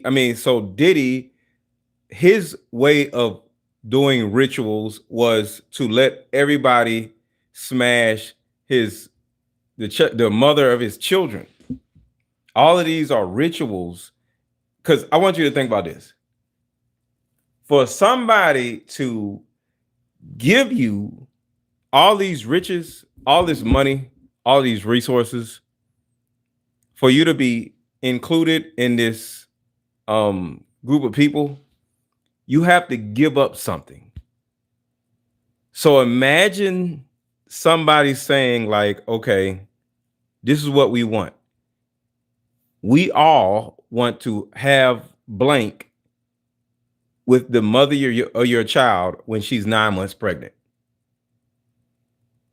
And you can't say no because you're in this cult. And the cult is literally holding you up. So you got to do it. So that's kind of like what's going on. They have these weird ritual parties where everybody sleeps with your baby mama when she's 9 months pregnant. It's crazy. Do you want for anything? Sobbing, I replied, no. But he continued, this is the kind of thing I have to do in order to continue giving you this comfortable lifestyle where you live in the lap of luxury and get to be on TV shows and in movies. I know you don't want to do this, but do you want to give all of this away? A whimper is all I can manage. No. He continued softly, then we gotta do this. I said, but Sean, I don't believe in all this spiritual crazy shit. We got. Everybody put popcorn emojis in the chat. Put popcorn emojis in the chat. Put popcorn emojis in the chat. Put popcorn emojis in the chat. If you are enjoying this live stream, put popcorn emojis in the chat. Put popcorn emojis in the chat. Spam the chat with popcorn emojis. Let's go. Spam the chat with popcorn emojis if you're enjoying this live stream. Hit the like button and drop popcorn emojis in the chat, and hit the like button also. Here because you're brilliant, not because of the sex parties. He replied, do you trust me? I did. My soul was so broken. I did. I responded, yes. He sighed as he said, then let's do what we need to do to keep what we have. As I nodded yes, he pulled me in to hug him. Thank you, baby. We're going to have a beautiful baby. He ordered me some food, and that night I cried myself to sleep. I was going to be gang banged at 9 months pregnant. I want my children out of this life. My child's going to have a good biblical name, a heavy Christian name. They are not going to take his soul. Mm-hmm. Yo, I ain't never in my life heard anything like this. I mean, I didn't know they got down like that, but Is scheduling a gangbang while she's 9 months Pregnant. But did you hear what she said? She said that I'm not into. Remember earlier on in the book, she said that Diddy started getting into voodoo, right? Yeah. Okay. And then here she says, I don't believe in that. Right. Apparently, okay, everybody got to know that the industry is into the occult. Okay. Right? Yep. Now, the occult basically just means hidden knowledge. That's all it means. Right. So the occult teaches you about energy work. Okay. Some may call it rituals, but it's definitely spiritual energy work. Mm-hmm. And it's not necessarily a bad thing, but energy can go both ways. They go both ways. Good with energy, you can do bad with energy. Yeah. Mm-hmm. But it's all to get something. So are you saying they're having this gangbang before the baby comes is a ritual? It's a ritual, right? Apparently, this is something that they do because she's like, everybody will, Jada, everybody's gonna do it, before you have the baby. So I didn't know that. I mean, I've kind of studied and I understand a lot of stuff that they do in the industry, but I didn't know that they did this, while a woman was pregnant. That's crazy. As a guy, it almost sounds kind of hot. Let me fast forward. About the energy of a child, the energy of children.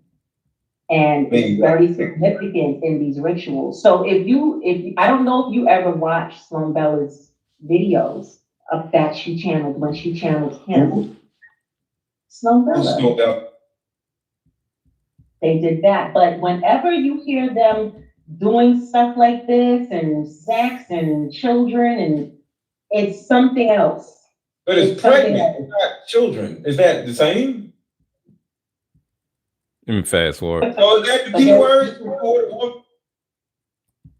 Not doing it because it's like, oh, she gonna be juicy. No, they're doing it for and I still had to make a living. The next chapter is 17, and it's called Broken Promises. Okay. So hit a like button, y'all. I don't know how this managed to stay out of the media for so long, but Sean got to the point where he was incredibly abusive, and only his inner circle knew about it. The artists were all too afraid of him to say anything. He gained so much power. No one would say anything. Puff Daddy was a kingpin. The Monday afternoon, Quincy was in school, and our son Christian was with the nanny, and I still had to make a living. I still loved the camera and had just been casted for a movie. Sean was coming over to celebrate with me, just the two of us. I was in the bathroom when he came in. We were supposed to go out for dinner, but he was in a foul mood. Sean yelled, "What the fuck?" I would have to walk on eggshells as I came out of the bathroom, but I found him holding flowers. So I smiled. "You brought me flowers." Sean yelled, "No. So who the fuck are they from?" I was bewildered and told him, honestly, I don't know. Probably just a fan. He threw the attached card at me. I picked it up to read it. "Sean, he slapped me so hard I hit the ground." Sean yelled, "Who the fuck were you with the other night?" I looked down at the card that was lying on the ground next to me, and it read, "The other night was amazing. We must do it again." So she was lying. I tried to explain, Sean. He threw the flowers at me. She didn't deserve what happened to her, but he caught her in a lie. Just for the record, I want to say that. He caught her in a lie. That's not how this works. You have my child. You don't touch anyone unless I allow it. I yelled back, "It was just coffee with the producer. It was nothing." He glared at me and asked, Who the fuck is this producer? I was trying desperately to calm him down as I responded, from the movie, Dave, calm down. He picked up my coffee mug and Watch slammed it this. against the wall. Coffee flew everywhere as he yelled, who the fuck this nigga think he is? Sean, he's just some producer. We talked about the role and maybe starring in another movie that he wants to produce. I swear, that's it, Sean. Sean exploded even more. He wants to put the move on my fucking family at the top of his lungs. My fucking family? He flipped the table over. No. She's not. She already had Christian. Okay. He flipped the table over, breaking it. It was a heavy table, but Sean is stronger than he looks. I pleaded with him, Sean, please. He yelled at me. What? I tried my best to calm him down. He probably didn't know. It didn't come up. You're publicly dating someone else. So he screamed at me, and it somehow seemed even more intense. So you didn't think to tell him back off? Sean, I didn't, and then out of nowhere, he hit me with a chair. I don't remember anything after that until I woke up in a hospital room. My arm was in a cast, hanging from a sling. My face hurt. My eyebrow was in immense pain, as was my lip. Damn. As I came to, the first face I saw was the man who put me here. Sean asked with concern in his voice, how are you feeling? I responded, stay away from me. I'm sorry, I don't know what came over me. I save it for the lawyers, stay away from me. We were in a private hospital room and no one would hear me. I could scream like my life depended on it, but it wouldn't matter if I didn't. If I did ring for assistance, I wouldn't get any. He kept going. I was so jealous. You know how I am. He took hold of my left arm. The one that was not slung up in a cast. You have our beautiful son, our family. It's just, at that point, I had enough. The one you slutted out right before giving birth? Are you fucking shitting me? Stay away from me. Don't come near me or my kids. He continued to plead. I'm sorry, baby. I promise I'll never put my hands on you again. I swear. I've heard this song one too many times. I spoke through gritted teeth. If you come near me or my kids again, I'm calling the cops. A flash of anger returned. You would use my kid to threaten me? But then he caught himself. I understand you're angry. I glared at him as I cut him off. I'm serious, Sean. He spoke blandly, with no energy. And tell them what? That you had a car accident? They'll pity you. That you hit your head? He was going to make me look. Not a car accident. Golly. This man don't care about nothing. He's just gonna lie and say she was in a car accident. He hits this damn woman with a chair. Crazy. They were gonna believe him. He was a kingpin. You're a fucking bastard. Sean spent the next 6 months helping me heal and working his way back into my life and into my bed. I was so damn stupid. And of course, I wouldn't cast for either movie. From what I understand, the producer died of pneumonia. Oh! He said earlier that you wouldn't believe how many people he already deleted. Remember he said that? Mm-hmm. So he just runs around deleting people like it's nothing. Mm-hmm. Mm-hmm. Yeah. So, chapter 18, Sweet Goodbyes. Sean kept his word for the most part, until he didn't. I ended up pregnant again. He wanted energy. See, He wanted energy again. The energy thing. He wanted energy from that too. That would be my last sex party. Aaron, you gotta understand, regardless of what you're doing when you have sex, anytime you have sex with somebody, there's an energetic exchange happening, babe. So, okay, so what does that mean? He got me pregnant again because he wanted energy. He got her pregnant again, and he wanted energy from that pregnancy too. He wanted energy from that pregnancy. Okay. Yeah. Okay. So that was her last sex party. To the new people just coming in, make sure to hit the like button, please. Make sure to hit the like button, please. To the new people coming in, make sure to hit the like button, please. And for anybody that is aware that I have been talking about my mother-daughter card game for the longest, The card game is here. And what does that mean? That means tomorrow, my card game would now be $200 to purchase. But right now, before I go to bed, the price is still $61. So if you are interested in buying my mother-daughter card game, you see how thick this card game is? This card game has two different decks. It's two of these in this card game. You see this? It's two of these decks. It's a mother deck and it's a daughter deck. And this card game right here is the only product on the entire market. You can't go nowhere else and buy a product that will help you fix your strained relationship with your mother. You cannot go nowhere else to fix your strained relationship with your mother unless you go to therapy. And if you go to therapy, it's going to like 6 months of therapy, a year of therapy. But this right here is therapy in a box. So hit the link and buy your mother-daughter card game, because this is literally therapy in a box. But it's $62 right now. But tomorrow, the price is going to go up to $200 because I just received the card games and I'm just, putting them all together. So click the link that you see in the chat and buy your card game. My body. Or buy my Deeper Discussions card game, and this card game is only $35. So click the blue link that you see in the chat. Hold on, let me put it in there real quick.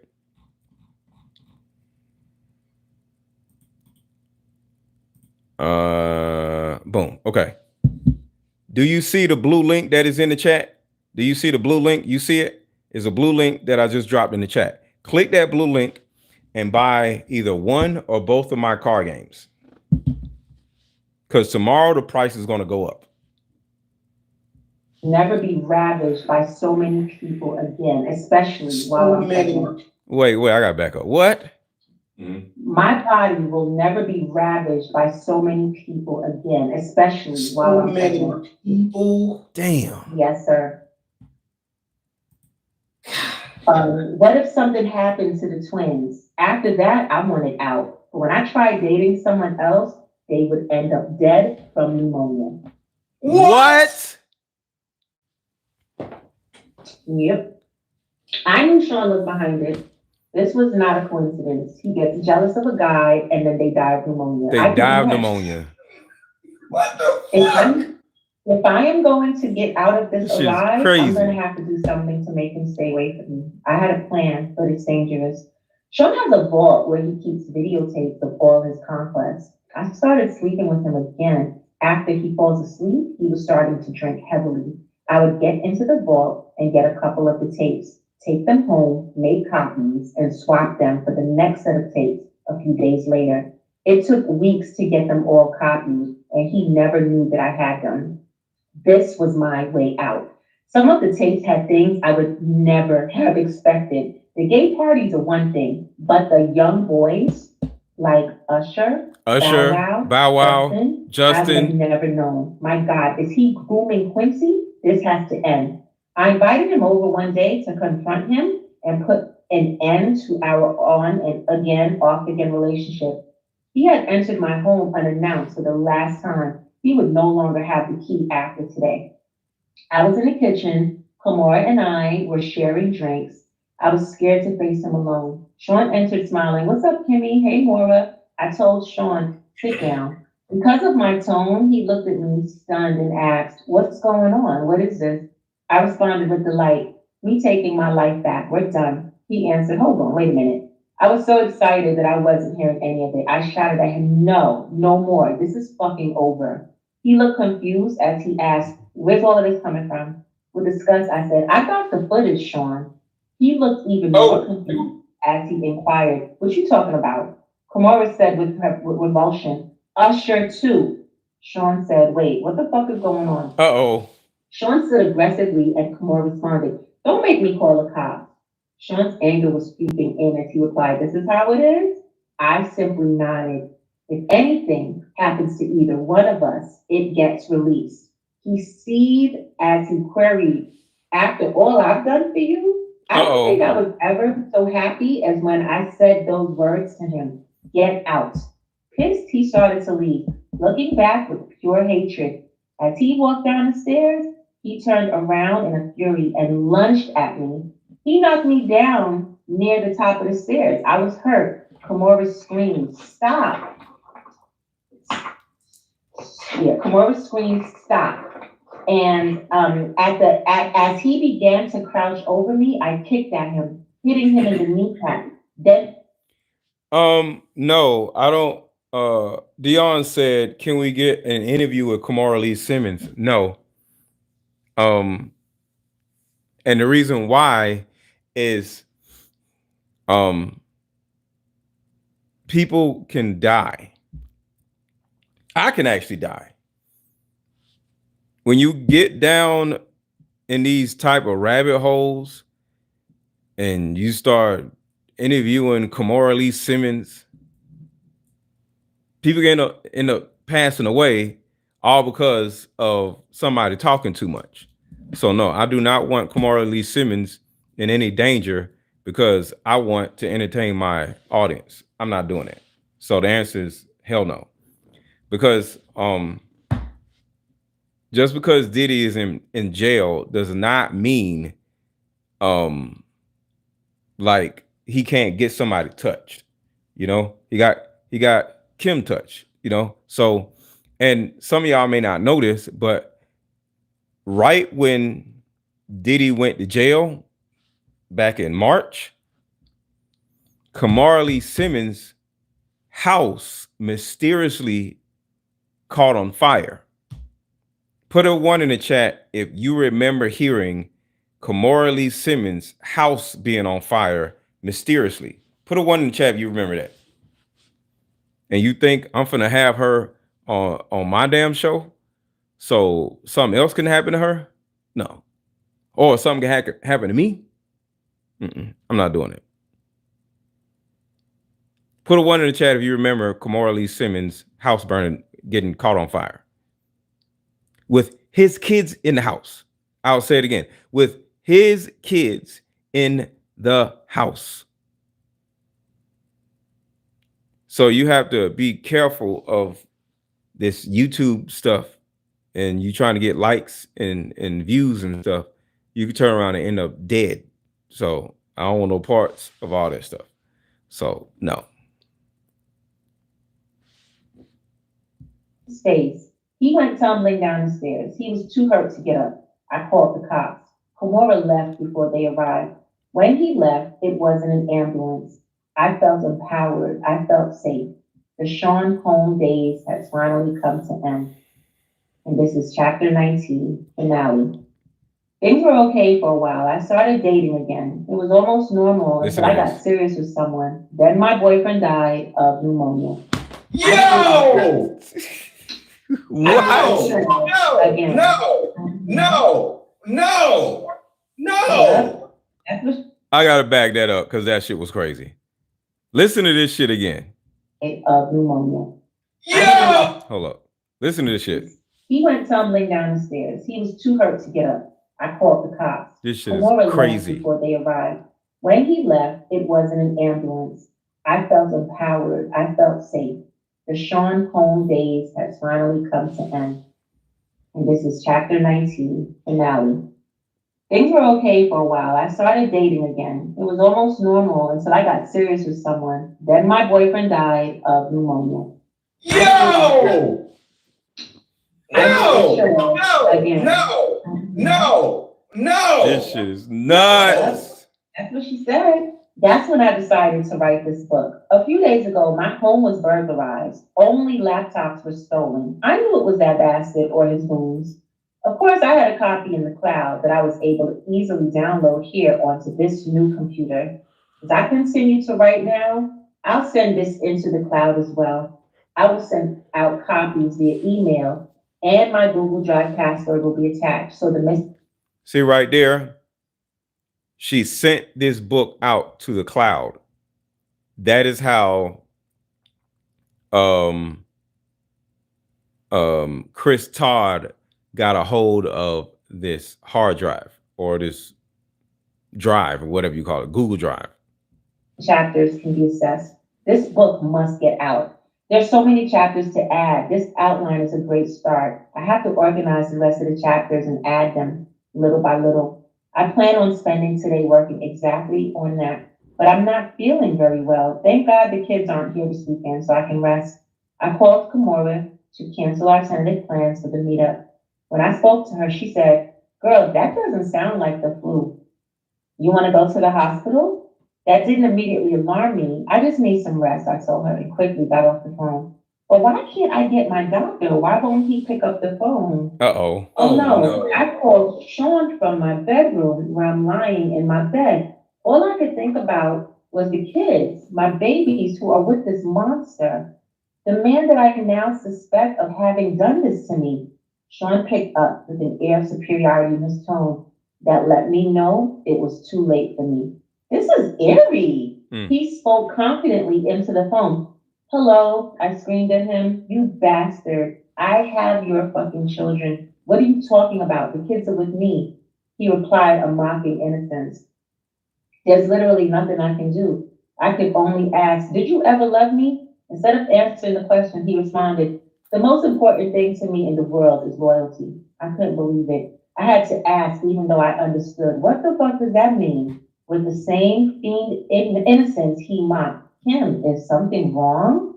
He's going to continue this game to the bitter end. I asked one last time, how could you? Again, with the narcissism I had now come to despise, he responded, how could I what? Do what? I gave you everything. You went to someone else. You left me just like everyone else did. You asked, how could I? How could I what? I yelled, look what you did to everyone around you. There was only anger in his response. So you're saying everyone leaves because of how I am, and you were going to expose me? He had me burglarized. I knew it. I shouldn't have threatened him. I should have just published the book. I'm going to die, like Heavy D, like Biggie, like Pac, like so many others. And it's because he is a monster, plain and simple. Before hanging up, I simply say, that's not the only copy, you fuck. Then I shot out a group text. I let everyone know he got me. Then I called 911. As I sat here waiting for the ambulance, I'm writing this chapter and praying that I make it to the hospital. I don't feel like writing anymore. I may not be around to see it print. It's okay, I'm sending it out. He won't get away with this. I will have to say my final words, Sean Combs will get exposed, even if I lose my life doing it. My kids have always been my most cherished possessions. I want the world to know that, but most importantly, I want them to know. And that's how it ends. The end. Damn. He got me. That's how it ends. She sent out a group text. He got me. That was the whole book. And a lot of you are just tuning in. Make sure to rewind this from the beginning. We just did the whole book. This was like a 3-hour live, I think. We started at 9:10. We've been on here for 4 hours. So everybody that is watching now, that just tuned in, make sure to rewind and start from the beginning, because this book talks about Snoop. It talks about Biggie, Pac, what happened to him at Quad Studios, all kinds of stuff. So I'm about to go to bed, and make sure to hit the like button. It talked about Jay-Z.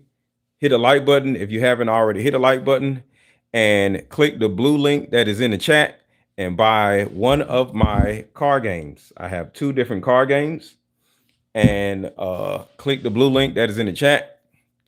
And that's really all I got. Thank you, Dion. Appreciate you for hanging out with me, Dion. And if you have not already, make sure to subscribe to my channel. Also, I'm going live tomorrow, most likely.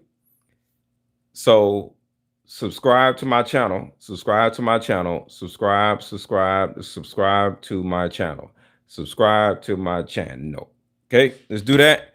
And I'll talk to y'all later. Subscribe to this channel and hit the like button. Y'all have a good night.